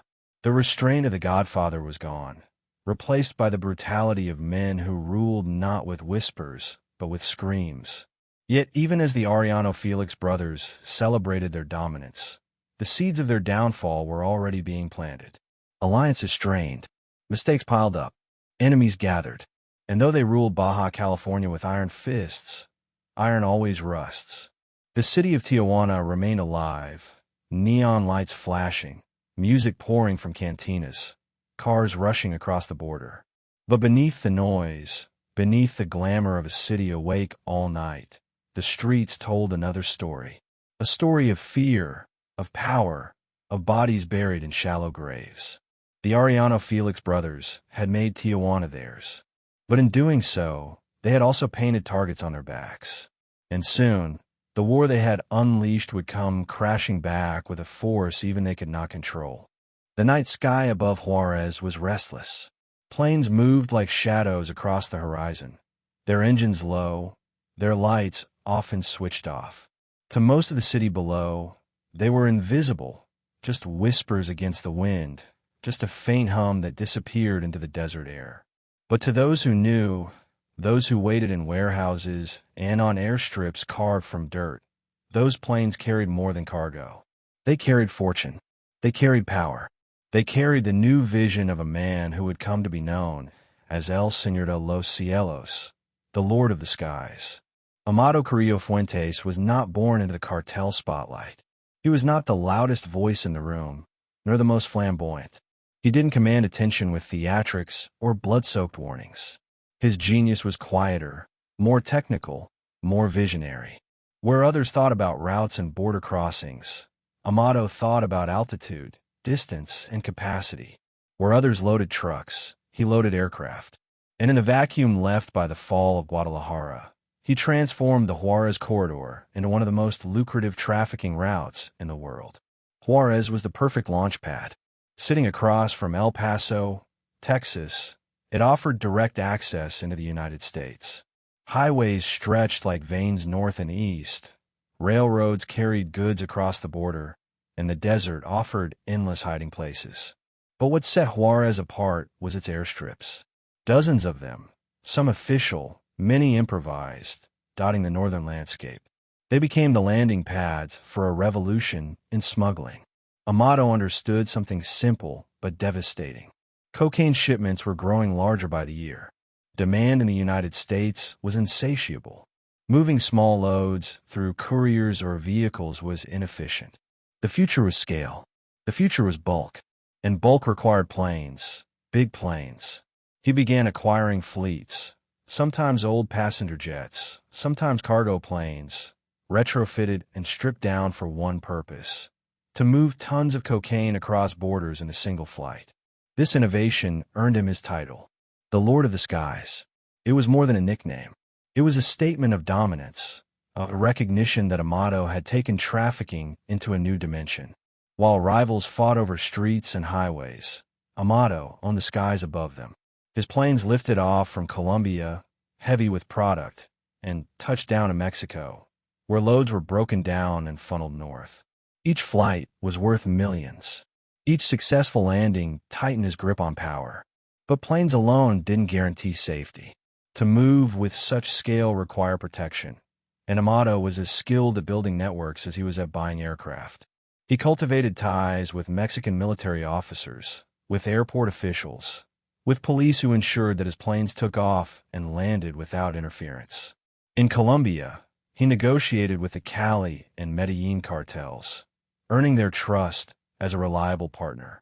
Where others burned bridges with arrogance, Amado built them with patience and precision. In Juárez, his cartel grew rapidly. Warehouses buzzed with activity, trucks lined up to carry loads north, and the city became an unofficial capital of cocaine smuggling. The money poured in, flooding businesses, real estate, banks. Juárez transformed, its streets humming with the prosperity and corruption that come when illicit wealth floods a city. For Amado, this was empire building. Quiet, disciplined, methodical empire building. And yet, beneath the calm surface, there was violence. No cartel could survive without it. Rivals challenged his routes. Enemies tried to steal his shipments. Local gangs sought to test his power. Amado responded the way he always did, strategically. Violence was not his language, but he spoke it fluently when required. Killings were carried out with efficiency, rivals eliminated without spectacle. He did not need to hang bodies from bridges or make public displays like the Arellano Felix brothers. His reputation was enough. The Lord of the Skies was feared not because he shouted, but because he delivered. His rise coincided with a broader transformation in Mexico's underworld. The plazas divided at Acapulco were becoming cartels of their own, each growing bolder, each carving identity through violence, money, or both. Tijuana screamed for attention with brutality. Sinaloa sharpened its teeth with cunning. But Juárez thrived on innovation. Amado's planes dwarfed the smuggling operations of others, his logistics unmatched, his profits staggering. By the early 1990s, the Juárez Cartel was one of the most powerful in Mexico. American authorities labeled Amado a top target. The DEA tracked his movements, traced his planes, pressured Mexico to act. But Amado was slippery. He moved constantly, changed his appearance, relied on a web of protection so deep it was nearly impossible to cut through. He bribed generously, kept his circle tight, and avoided the flamboyance that made other traffickers easy targets. In private, perhaps, he carried regrets. Every trafficker knew the risks. Every deal carried betrayal in its shadow. He must have felt the weight of ambition, the burden of empire. But he pressed forward. To stop was to fall, and in the underworld, falling meant death. The skies remained his domain, and he kept filling them with fortune, one flight at a time. But his rise also carried a price for Juárez itself. The city became notorious, a place where murder rates climbed, where cartels clashed in brutal street wars, where citizens lived in fear of stray bullets and sudden disappearances. The wealth Amado brought also brought corruption, inequality, and terror. For every mansion built with drug money, there was a family mourning a son lost to the violence. The city's name, once known for its proximity to El Paso, became synonymous with blood. The Lord of the Skies continued to expand, refining his fleet, developing new routes, strengthening alliances with Colombian suppliers. Each success made him richer. Each success made him more visible. And with visibility came danger. Rivals plotted against him. The DEA hunted him. Mexican officials, pressured by the United States, began to whisper about betraying him. The skies that had once made him untouchable now carried the weight of inevitability. Still, Amado pressed on. His vision had transformed smuggling, turned planes into lifelines of cocaine, turned Juárez into an empire. He ruled not with flamboyance, but with strategy, not with spectacle, but with innovation. To many, he was the future of trafficking. To others, he was simply the next name on a list that always ended the same way, with betrayal, arrest, or death. In the end, no empire built on cocaine can last forever. The skies that carried Amado's fortune would one day carry the whispers of his downfall. But in 1989, in the shadow of Guadalajara's collapse, one truth was undeniable. The Lord of the Skies had risen, and the world was about to learn what it meant when power flew on wings of steel. The mountains of Sinaloa are a place where shadows linger longer than light. Narrow dirt roads twist through valleys, guarded by silence and superstition.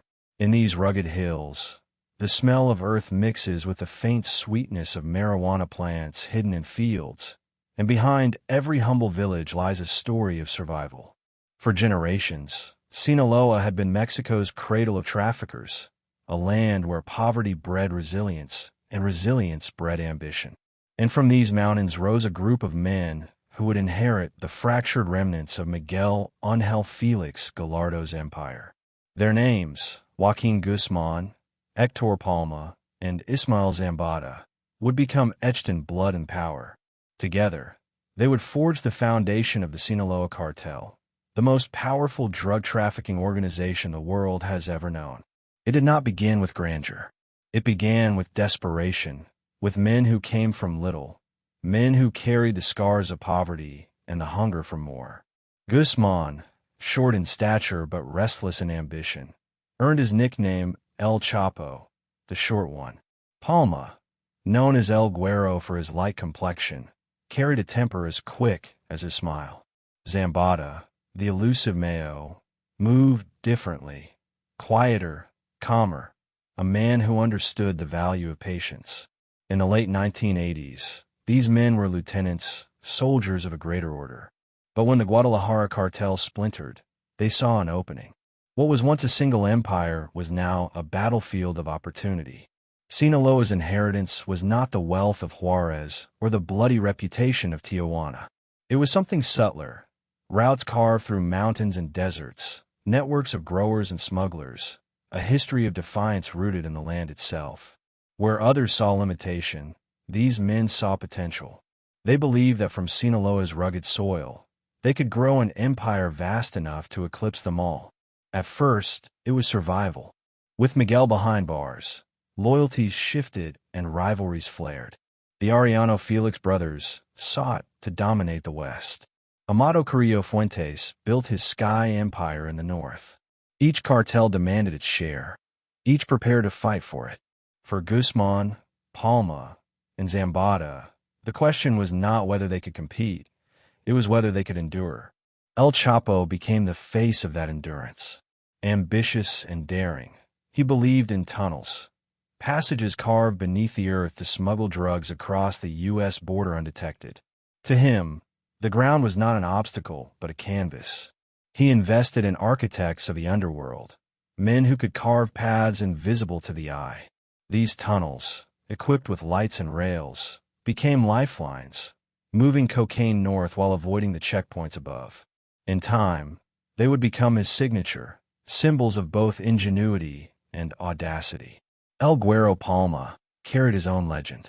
He was impulsive, fiery, and prone to violence. Where El Chapo relied on strategy, Palma relied on fear. His personal life was marked by betrayal and tragedy, wounds that hardened him into a man who trusted no one fully. Yet his ruthlessness made him indispensable, a reminder that in this world, kindness was weakness, and weakness was fatal. Then there was El Mayo Zambada, the Phantom. Unlike the others, Mayo avoided the spotlight. He preferred the shadows, the quiet routes, the invisible networks. He cultivated relationships, built alliances, and ensured stability. While Chapo and Palma drew attention, Mayo thrived on invisibility. His calm balance made him the spine of the operation, the one who ensured the Sinaloa organization survived when others fractured under their own chaos. Together, they formed an unlikely trinity. Each man brought something the others lacked. Chapo brought daring innovation. Palma brought ruthless enforcement. Mayo brought quiet stability. And from their differences came strength. The early years were brutal. Battles erupted across the borderlands, each cartel vying for dominance. The Arellano Félix brothers launched assaults against them, determined to control the lucrative Tijuana corridor. Juárez challenged their routes with fleets of planes. The Gulf Cartel rose in the east, bringing its own brand of violence. For the Sinaloa trio, every day was war, every shipment a gamble, every betrayal a lesson carved in blood. But the mountains had taught them resilience. Where others collapsed under pressure, they adapted. They diversified routes, moved product through tunnels, trucks, planes, and boats. They bribed officials on both sides of the border, ensuring protection through layers of silence. They invested in communities, building schools, handing out money, presenting themselves as protectors to those who had nothing. For many in Sinaloa, these men were not just traffickers. They were benefactors, symbols of power that the state could never match. By the early 1990s, the Sinaloa cartel had emerged as a force no one could ignore. American agents whispered their names in reports. Mexican officials accepted their bribes with trembling hands. Rivals cursed them in meetings, but feared them on the streets. The Sinaloa cartel was no longer just a faction. It was a rising empire. Yet with power came danger. Chapo's boldness made him a target. Palma's temper created enemies. Mayo's invisibility, though effective, was always at risk of exposure. The wars with Tijuana escalated, bodies piling in streets, massacres staining nightclubs, blood flowing across highways. The violence drew attention, and attention brought pressure. The DEA turned its gaze towards Sinaloa, hunting the men who had once been invisible. Still, they endured. Each arrest, each raid, each betrayal was met with adaptation. Chapo's tunnels kept shipments flowing. Palma's ruthlessness kept rivals at bay. Mayo's diplomacy ensured alliances that shielded them from total collapse. Piece by piece, they built not just a cartel, but a system, a machine capable of surviving even when individual parts were broken. The rise of Sinaloa marked a new chapter in Mexico's drug war. It was no longer about one godfather holding the strings. It was about networks, alliances, adaptability. It was about men who understood that survival required more than fear. It required innovation, discipline, and patience. For Guzman, Palma, and Zambada, the future stretched wide. They had taken the inheritance of Sinaloa's mountains and turned it into the foundation of something larger than even Miguel Félix Gallardo had envisioned. But beneath their rise lay shadows, betrayals waiting to happen, wars waiting to erupt, prisons waiting to close around them. The Sinaloa cartel had risen from the ashes of Guadalajara, stronger, bolder, more ambitious. But empires built on blood and cocaine carry one certainty: they cannot last forever. And, as the 90s approached, the world was about to learn just how far Sinaloa was willing to go to keep its crown. The courtroom was heavy with silence, the kind that presses against the chest and slows every breath. Wooden benches creaked under the weight of spectators. Journalists scribbled furiously into notebooks, and guards shifted nervously near the defendant's table. At the center sat Miguel Ángel Félix Gallardo, dressed neatly, his posture straight, his expression unreadable. The man once known as El Padrino, the Godfather, was no longer the untouchable figure who had moved presidents and generals with a whisper. He was a prisoner on trial, facing charges that threatened to erase the empire he had built. It was the late 1980s, spilling into the early 90s, and the world's eyes were fixed on him. His arrest in April of 1989 had been celebrated as a victory in Washington, but a victory is incomplete without conviction. The United States demanded accountability for the murder of DEA agent Enrique Kiki Camarena, and Mexican authorities have little choice but to deliver. The trial was more than a proceeding. It was a stage, a performance meant to show that Mexico was serious about justice, even if justice in this case was complicated. From the moment the charges were read, the weight of history hung in the room. Felix Gallardo faced accusations of drug trafficking, organized crime, and the murder of Camarena. The drug charges were undeniable. His role in building Mexico's first modern cartel was evident. His networks had moved tons of cocaine, heroin, and marijuana across borders, enriching traffickers and corrupting officials at every level. But the murder of Camarena, that was different. Evidence tied the act directly to men like Rafael Caro Quintero and Ernesto Fonseca Carrillo, men already behind bars. Gallardo's role, though, was murkier. Was he the mastermind who ordered the abduction? Or was he the administrator whose empire allowed it to happen? The line was blurred, and in that blur lay the heart of the trial. Prosecutors painted him as the architect of terror, the boss who ruled through silence and restraint, but who nonetheless bore responsibility for everything under his command. They argued that in the world of the cartel, nothing so significant could happen without his blessing. If Camarena had been taken, interrogated, and killed, they said, it was because Miguel Félix Gallardo had allowed it. They spoke with confidence, their words sharpened by the anger of a nation still haunted by the sight of Camarena's broken body pulled from a shallow grave. The defense countered with its own portrait. Gallardo was no saint, they admitted. He had trafficked drugs, built networks, bribed officials. But direct involvement in Camarena's death, that they insisted, was a step too far. There was no clear evidence tying his hand to the act, no witness who could say with certainty that the Godfather had given the order. In their telling, the crime was the work of hot-headed subordinates, men like Caro Quintero, whose temper had boiled over, whose rage at Rancho Buffalo's destruction had demanded blood.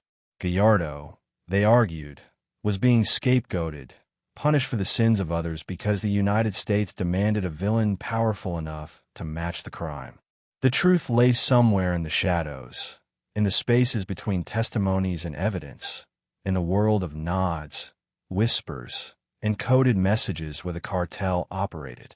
It was a world deliberately built without paper trails, without signed orders, without anything that could be traced back to the top. That was Gallardo's genius as a leader, and also his defense as a prisoner. Yet the courtroom was not built for ambiguity. It was built for verdicts, for headlines, for symbols that could satisfy nations demanding closure. And so, the trial pressed forward. Witnesses were called.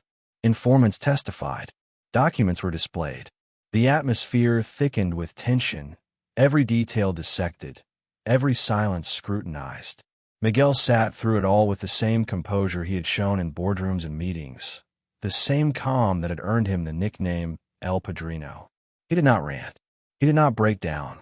His silence was both shield and weapon, a reminder that even stripped of his power, he remained unreadable. To some, his calm was arrogance. To others, it was dignity. To those who had known him in his prime, it was simply who he had always been, the man who whispered when others shouted, who built empires without raising his voice. In the end, the outcome was inevitable.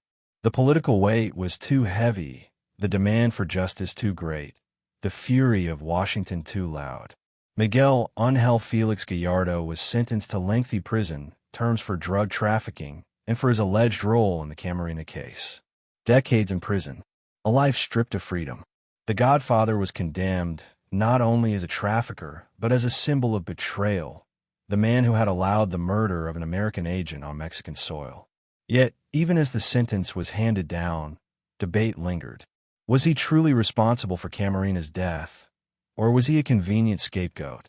The evidence remained contested, the lines blurred, the whispers unresolved. What was undeniable, though, was his role in building the empire that had made the murder possible. Whether or not he ordered it, his hands were stained by the system he had created. As guards led him away, cameras capture the moment. A man once described as Mexico's quiet godfather, the architect of the first great cartel, now just another prisoner in chains.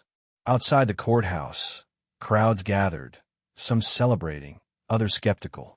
For many Mexicans, his conviction was less about justice and more about politics, a show to appease American fury. For the DEA, it was vindication, a victory carved from years of pursuit. For Gallardo, it was the end of the world he had built with such care. But inside prison walls, his influence did not vanish entirely. Through lawyers, relatives, and loyal allies, he still communicated. His voice, though muted, still carried weight. Decisions about routes, alliances, even conflicts were said to pass through his hands, even as his body remained confined. His empire was fractured, but his shadow lingered. The trial had ended, but the story of Miguel Ángel Félix Gallardo was not finished. He had been sentenced, but his name still haunted Mexico's underworld.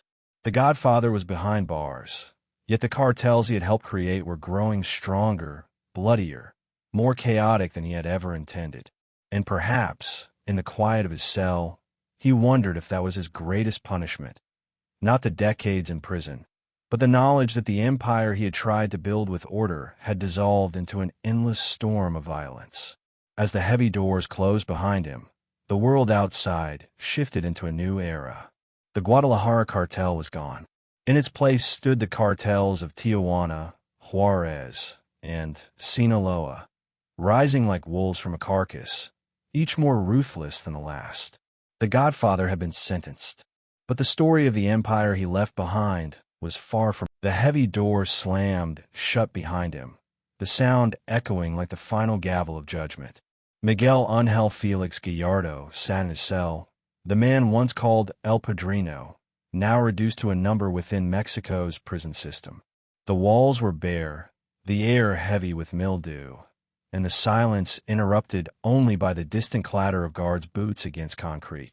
Outside, the world he had shaped with whispers and careful deals was tearing itself apart. Inside, he faced a sentence measured not in years, but in decades. The early 1990s brought no relief. His conviction had satisfied Washington's fury over the Camarena case. But in Mexico, his presence behind bars carried weight far beyond symbolism. He was not just another prisoner. He was the architect of a cartel system that continued to thrive, even without him. Guards kept him under heavy watch, fearful of rescue attempts or assassination plots.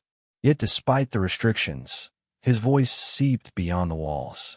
Messages slipped out through lawyers, through family members, through loyal allies who still regarded him as the Godfather.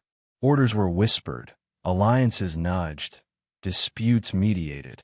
But power in prison is never absolute. Miguel's influence, once so seamless, now depended on intermediaries. Every message risked distortion. Every decision risked delay. The more the years passed, the more fragmented his control became. What he had tried to preserve through the Acapulco meeting, order, discipline, structure, dissolved into chaos. The plazas he divided into neat territories erupted into battlefields. The Felix brothers turned Tijuana into a fortress of brutality.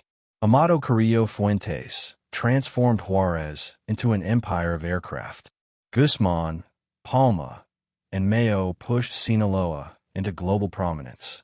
Each cartel grew, each cartel fought, and the blood spilled into the streets of Mexico at a scale Miguel had never intended. From his cell, he must have watched the news with a mixture of recognition and regret. The cartels bore his fingerprints, his blueprint, but they had taken his vision and twisted it into something far darker. Where he had valued restraint, they celebrated spectacle. Where he had favored discretion, they flaunted brutality. The Godfather had wanted an empire of order. Instead, his successors created an empire of blood. Life in prison hardened him. The early years were marked by transfers from one facility to another, each with promises of tighter security. Authorities feared his ability to communicate with the outside world. Cells were searched, visitors monitored, guards rotated. Still, stories circulated that his hand continued to move pieces in the underworld chess game. Whether those stories were true or not hardly mattered. In the mythology of the cartels, the Godfather remained a figure of reverence, a man whose silence was still respected even when his body was caged. By the 2000s, the prison years weighed heavy. Age crept in. His health declined. The man who had once cut the figure of a quiet businessman in tailored suits now battled ailments, his body betraying him while his mind carried the burden of memory. He was granted no luxury. Concrete floors replaced marble tiles. Bars replaced bodyguards. The empire he had once commanded stretched on without him. But inside the walls, he was just another old man counting days that bled into years. Still, he was not forgotten. Journalists wrote about him. Television programs invoked his name, and whispers of his influence resurfaced every time violence escalated across Mexico. To many, he was a ghost still haunting the present. To others, he was a relic, a reminder of an era when cartels sought order instead of anarchy. The irony was cruel. The man who once tried to control the storm was now powerless to stop it. Outside, the violence escalated to levels unimaginable in his day. The Tijuana cartel's brutality shocked the nation with its public executions. The Juárez cartel became synonymous with mass graves and endless battles. The Sinaloa cartel grew into a global powerhouse, moving drugs on a scale so vast it dwarfed Guadalajara's heyday. Cities turned into war zones, soldiers patrolled streets, civilians lived in fear. The government launched crackdowns, but each crackdown seemed only to splinter the cartels further, creating more factions, more violence. From the confines of his prison, Miguel could only watch as the empire he had once guided with precision transformed into something monstrous. The plazas he had divided like a careful map were now scars on Mexico's body, each bleeding uncontrollably. His restraint, his discipline, his insistence on invisibility, all of it seemed like lessons forgotten. The new generation of traffickers thrived on spectacle, measuring power in the number of bodies left hanging from bridges, in the headlines screaming of massacres, in the rivers of blood that cut across the nation. And yet, through it all, his legend endured. Younger traffickers still spoke of him as El Padrino, the man who had first turned Mexico into the gateway of the global drug trade. Some admired him. Others cursed him for creating the system they now fought to control. But no one denied his role. In Mexico's narco history, he was the beginning of the story, even if the ending was written by others. The decades blurred together, 90s, 2000s, 2010s, each marked by new waves of violence, new cartels rising and falling. Inside prison, Miguel aged. His hair grayed, his steps slowed, his voice softened. Reports described him as frail, struggling with illness, a shadow of the man who had once been feared and respected in equal measure. Appeals were filed for leniency on medical grounds. Some argued he no longer posed a threat, that he should be released under house arrest. Others insisted that a man responsible for so much could never deserve freedom, no matter how old or ill. Through it all, Miguel remained silent. That was his way. He did not grant interviews often. He did not seek to defend his name publicly. His silence became its own kind of statement, a reminder that true power often hides in what is left unsaid. But silence cannot stop time. By the 2010s, his health had deteriorated badly.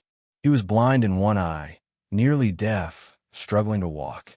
The godfather of the Mexican cartels had been reduced to frailty, dependent on others, even within the prison walls. The image of the suited businessman, calm and composed, was gone. In its place was an old man, waiting for time to finish what prison had begun. And yet, even in decline, his presence lingered. Guards still spoke of him with caution. Inmates still regarded him with respect. Politicians still invoked his name when speaking of Mexico's drug war, as though the ghost of Miguel Félix Gallardo continued to shape the violence that consumed the country. For Miguel, those years must have been filled with reflection. Did he regret the choices that had brought him here? Did he believe his vision of order had been worth the blood it spilled? Did he see himself as the architect of chaos, or as a man betrayed by the very system he tried to control? Those questions remained unanswered, locked away with him in his cell. Outside, the world carried on. The cartels he had helped create fractured into dozens of splinters, each bloodier than the last. Mexico descended into an era of violence so relentless that many longed for the days of Miguel's quiet order, as strange as it seemed. To some, he became almost mythic, the godfather who wanted restraint, whose downfall unleashed a generation of traffickers too young, too hungry, too reckless to follow his example. And as the years passed, one truth grew clearer. Miguel's life was not just a story of rise and fall. It was a mirror of Mexico's descent into its own drug war, a war that showed no signs of ending. In the dim light of his cell, the godfather sat with his memories, listening to the echoes of an empire he could no longer control. The silence he had once mastered now became his only companion. And beyond those prison walls, the question remained, was Miguel Ángel Félix Gallardo truly the beginning of Mexico's nightmare? Or was he simply the first man swallowed by it? The camera lingered on him, and for a moment the world seemed to hold its breath. The man sitting in the prison chair bore little resemblance to the figure who had once been feared across Mexico. His hair was gray and thin, his eyes clouded, his voice faint. His body leaned to one side as though gravity itself had grown too heavy. This was Miguel Ángel Félix Gallardo in the 2010s, frail, half-paralyzed, nearly blind. The godfather of the Mexican cartels, reduced to a shadow of what he once was. In rare interviews, the sight shocked even those who had followed his story for decades. This was the man who had divided Mexico into plazas, who had brokered deals with Colombians, who had built Guadalajara into the hub of the drug trade. Now he struggled to move his hands, to raise his head, to summon the strength for words. He spoke slowly, each sentence strained, as though every breath was borrowed. Prison had not only taken his freedom, it had taken his health piece by piece. Years of confinement, age, and illness had left him dependent on medical care. Guards wheeled him to clinics, nurses checked his failing eyesight, doctors monitored his paralysis. The man who once commanded armies of smugglers now needed assistance just to walk across a cell. His decline was undeniable, his weakness visible to the world. And yet, even in this frailty, his name still carried weight. Journalists leaned in during interviews, hanging on his every word. Citizens debated whether he deserved compassion or condemnation. Politicians invoked his image when speaking of Mexico's endless violence. The paradox was clear. The man was nearly broken, but the shadow of his legacy remained powerful. In those interviews, his words were not fiery. They were quiet, almost weary. He spoke of betrayal, of years lost, of family far away. At times, he denied involvement in Camarena's death, insisting that he had been scapegoated. At other times, he spoke of the empire he once guided, not with pride, but with a kind of detached sorrow. His tone carried less defiance than resignation, as though the battles of the past no longer mattered when measured against the slow erosion of the body.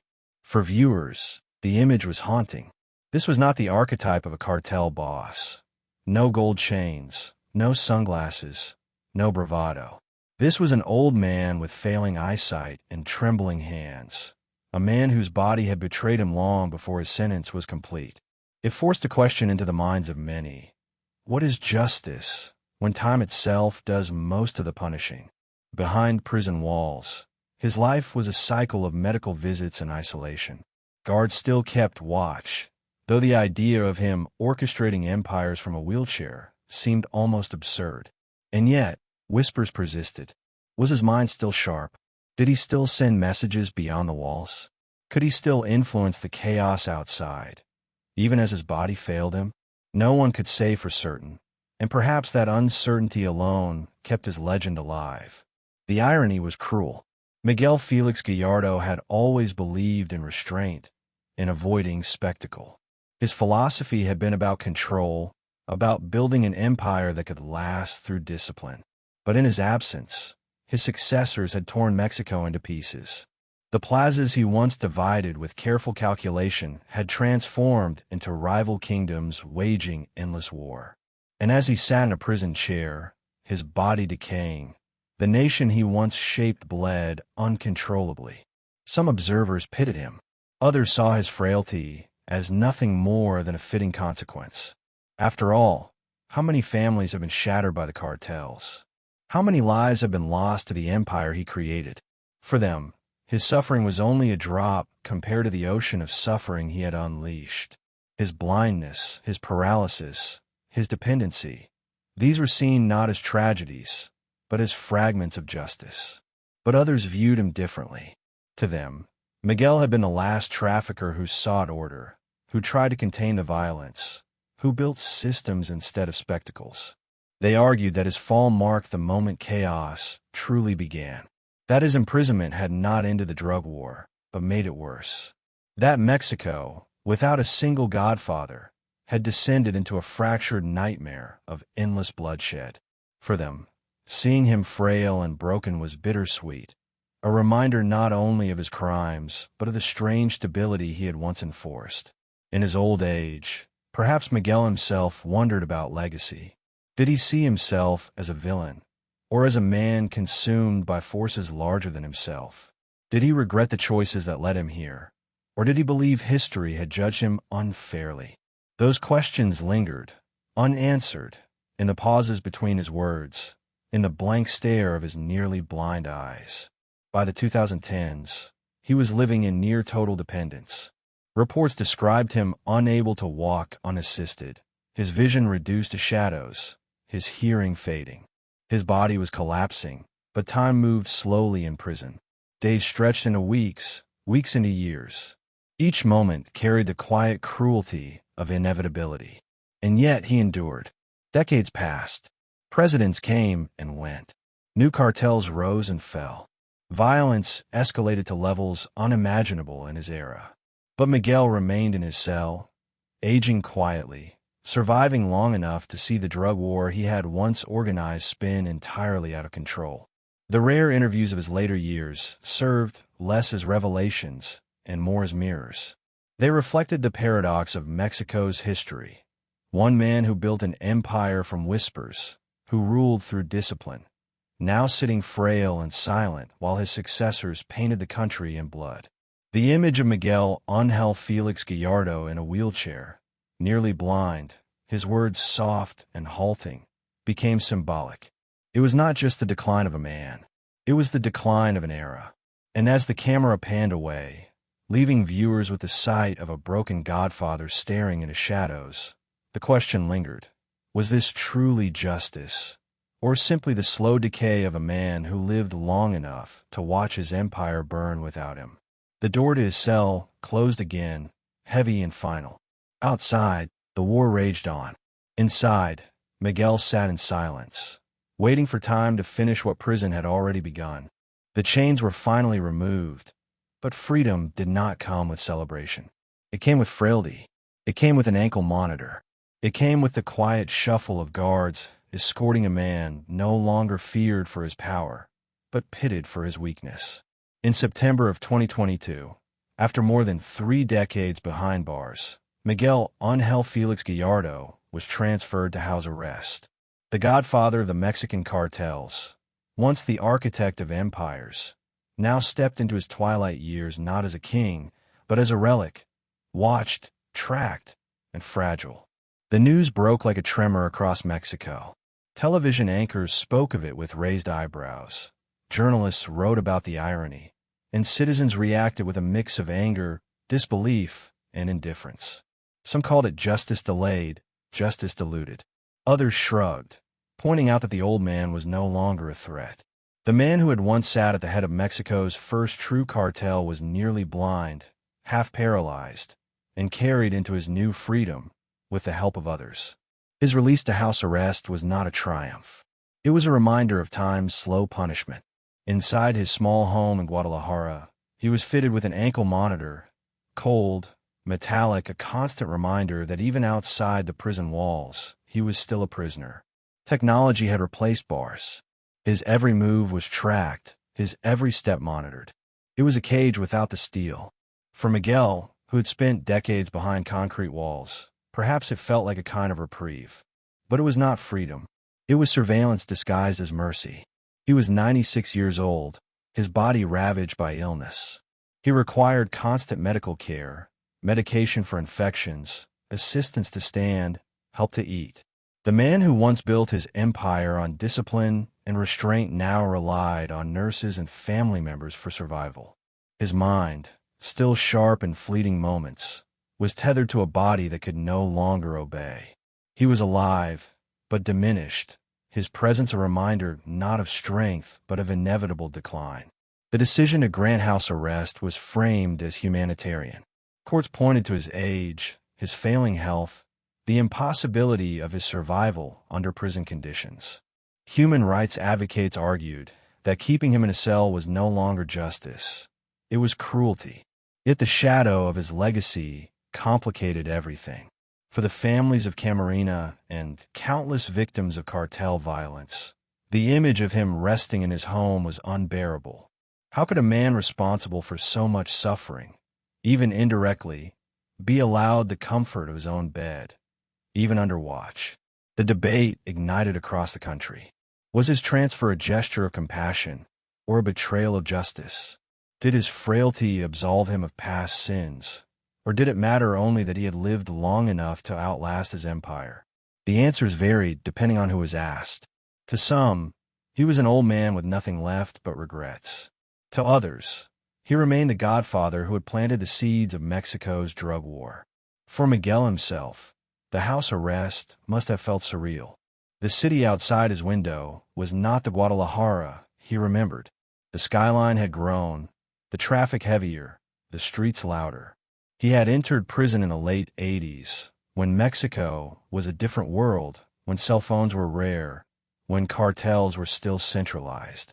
Now he returned to a nation consumed by violence, where the cartels he once divided into plazas had metastasized into countless factions.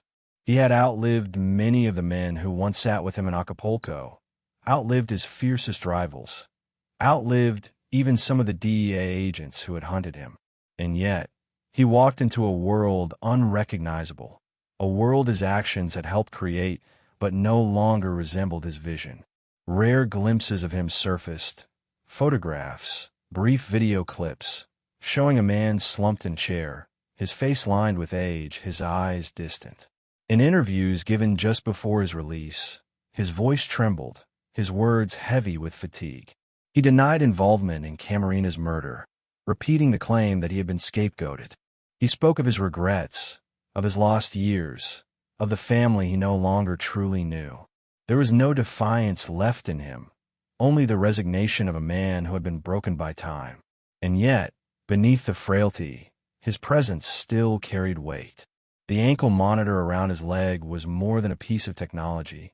It was a symbol that even as an old man, Miguel Félix Gallardo could not be trusted to walk freely. The state still feared his shadow, still feared the mythology surrounding his name. That fear said as much about Mexico as it did about him.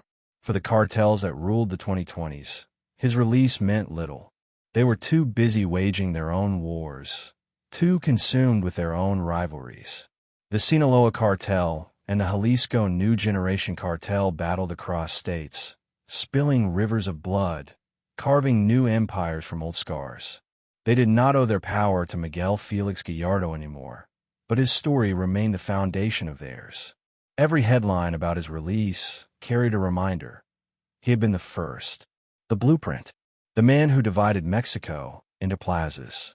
As he sat in his modest home, guarded by cameras and monitored by satellites, Miguel lived out his last chapter in quiet isolation. No grand reunion with power, no final act of influence, only silence, broken by the hum of medical machines and the footsteps of caretakers. The Godfather who once commanded presidents and generals now struggled to command his own failing body. Yet history is not kind enough to offer closure. His house arrest did not settle the debates, did not heal the wounds, did not end the violence. If anything, it reminded Mexico that justice is rarely simple, that time punishes in ways the courts cannot, that sometimes the greatest downfall is not execution or assassination, but survival long enough to witness the ruins of your own empire. And so, Miguel Ángel Félix Gallardo, El Padrino, spent his days in quiet confinement, tethered to an ankle monitor, waiting for the inevitable. Outside his door, Mexico's drug war raged on, louder and bloodier than ever. Inside, the silence pressed against him, a silence thicker than prison walls. The question lingered in every headline, in every debate, in every whispered conversation about his release. Was this justice, mercy, or simply the slow surrender of a man who had already been punished by time itself? The answer, like the man, remained suspended between myth and reality, waiting for the final curtain to fall. The story of Miguel Ángel Félix Gallardo does not end with his arrest, or even with his frailty and old age. It lingers, heavy and unresolved, because the shadow he cast never truly left. His name still echoes in courtrooms, in textbooks, in whispered conversations about Mexico's drug war. And even now, decades after his fall, the world he built continues to shape the battles fought on Mexico's streets. His legacy is not measured by what he left behind inside a prison cell, but by what he unleashed outside of it, a blueprint for power, corruption, and blood that survives him. When historians look at the drug war, they often point to moments of escalation. Pablo Escobar flooding Miami with cocaine, the Medellin and Cali cartels waging wars in Colombia, the rise of Sinaloa or Jalisco. But Mexico's transformation into the world's most crucial narco corridor can be traced back to one man, El Padrino. He did not invent drug trafficking, but he was the architect who built it into an empire, the one who turned scattered smuggling operations into a disciplined system. Before Gallardo, Mexico's traffickers worked in fragments. After Gallardo, they worked under a structure that rivaled governments. His genius was in seeing what others could not. While rivals chased short-term profits, he built networks. He bribed politicians, courted governors, befriended generals. He understood that real power was not in guns or gold-plated cars. It was in protection, in silence, in influence at the highest levels. He blurred the line between state and cartel until they seemed indistinguishable, teaching traffickers that true strength lay not just in violence, but in control of institutions. That blueprint still governs Mexico's drug war today. Cartels do not merely fight each other. They infiltrate police forces, fund campaigns, and buy protection that runs deeper than bullets. And yet, his legacy is also a paradox. For all his brilliance, for all his restraint, for all the order he tried to impose, his fall fractured everything. The empire he built did not disappear, it splintered. The plazas he divided became independent kingdoms. The Arellano Felix brothers in Tijuana, Amado Carrillo Fuentes in Juárez, Guzman and Mayo in Sinaloa. Each one carried his imprint. Each one grew from the seed he planted, but each abandoned his restraint. Where Gallardo valued discretion, they glorified spectacle. Where he believed in minimizing violence to protect business, they weaponized brutality as a tool of dominance. His legacy was both the discipline of the past and the chaos of the future. Some argue that his arrest marked the beginning of Mexico's darkest era, that the centralized control he maintained, however corrupt, kept the violence contained, that once he was gone, the country descended into cartel wars that killed tens of thousands. Others insist that his very existence guaranteed that chaos was inevitable, that no system built on blood and corruption could ever hold. Both views carry truth. He was the first to organize Mexico's underworld, but by organizing it, he gave it the strength to outlast him. The human side of his legacy is harder to measure. For the families destroyed by cartel violence, his name is a curse. He is the man who opened the gates, who made Mexico a battleground in the global drug war. For the politicians who once relied on his money, he is a reminder of the deals struck in shadows. For traffickers who followed, he is a myth, the Godfather who proved that Mexico could rival Colombia, that restraint could coexist with empire. For his own family, he is a figure caught between memory and infamy, a man who provided, and a man who condemned them to live under his shadow. In interviews given during his later years, Gallardo often spoke not like a kingpin, but like a weary old man. He denied certain charges, lamented his frailty, spoke of lost years. His voice trembled with age, but behind the softness was the outline of the man he had once been. Calm, calculating, measured. Whether he sought to clear his name or simply to be remembered as more than a villain, his words were a reminder that even legends decay. Still, legends have weight. His vision of plazas continues to define the cartel map. His philosophy of corruption as protection remains a cornerstone of organized crime. His story is studied not just in Mexico, but in Washington, Bogota, and beyond.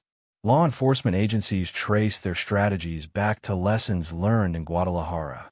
Criminal organizations around the world look to his model, adapting it to their own territories. Even as his body weakens, his blueprint endures. And perhaps that is the cruelest part of his legacy. He once dreamed of order, of a cartel system that operated like a corporation, efficient, controlled, invisible. Instead, what survives is violence beyond measure. Towns ravaged, families displaced, journalists silenced, bodies left hanging as messages. The modern narco wars are not just his inheritance. They are his contradiction. His vision of restraint drowned in rivers of blood he never intended to spill. But history rarely grants its architects the power to decide how their designs are used. Gallardo built a machine, but he could not dictate how it ran after him. He believed he could control men with rules, that loyalty could outlast ambition. Yet ambition is hungrier than loyalty. Once he fell, his lieutenants tore apart the structure he had built and reshaped it in their own image. The wars of today are as much a rejection of his restraint as they are a continuation of his empire. As an old man under house arrest, nearly blind and frail, Miguel Félix Gallardo has become less a participant and more a symbol of how one man's ambition can alter a nation, a symbol of how power built in silence can echo for generations, a symbol of how restraint, once abandoned, unleashes chaos beyond control. The question that lingers is one history may never fully answer. Was Gallardo a genius who imposed order on an inevitable storm, or was he the man who created the storm in the first place? Did his arrest make Mexico's drug war worse? Or was it the only path to justice? The truth lies somewhere in between. He was both architect and prisoner, both visionary and villain, both restrained godfather and reluctant father of chaos. His legacy is not clean. It is written in blood, in whispers, in the scars of a nation still fighting the war he helped shape. As the camera pulls away from his story, the silence feels heavier than ever.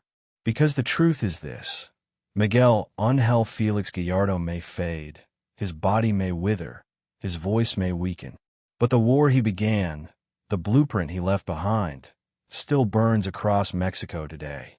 And in that silence, one question remains. When the Godfather finally dies, will his shadow die with him, or will it linger, carried forward by the very men who once sat at his table and learned how to rule from him?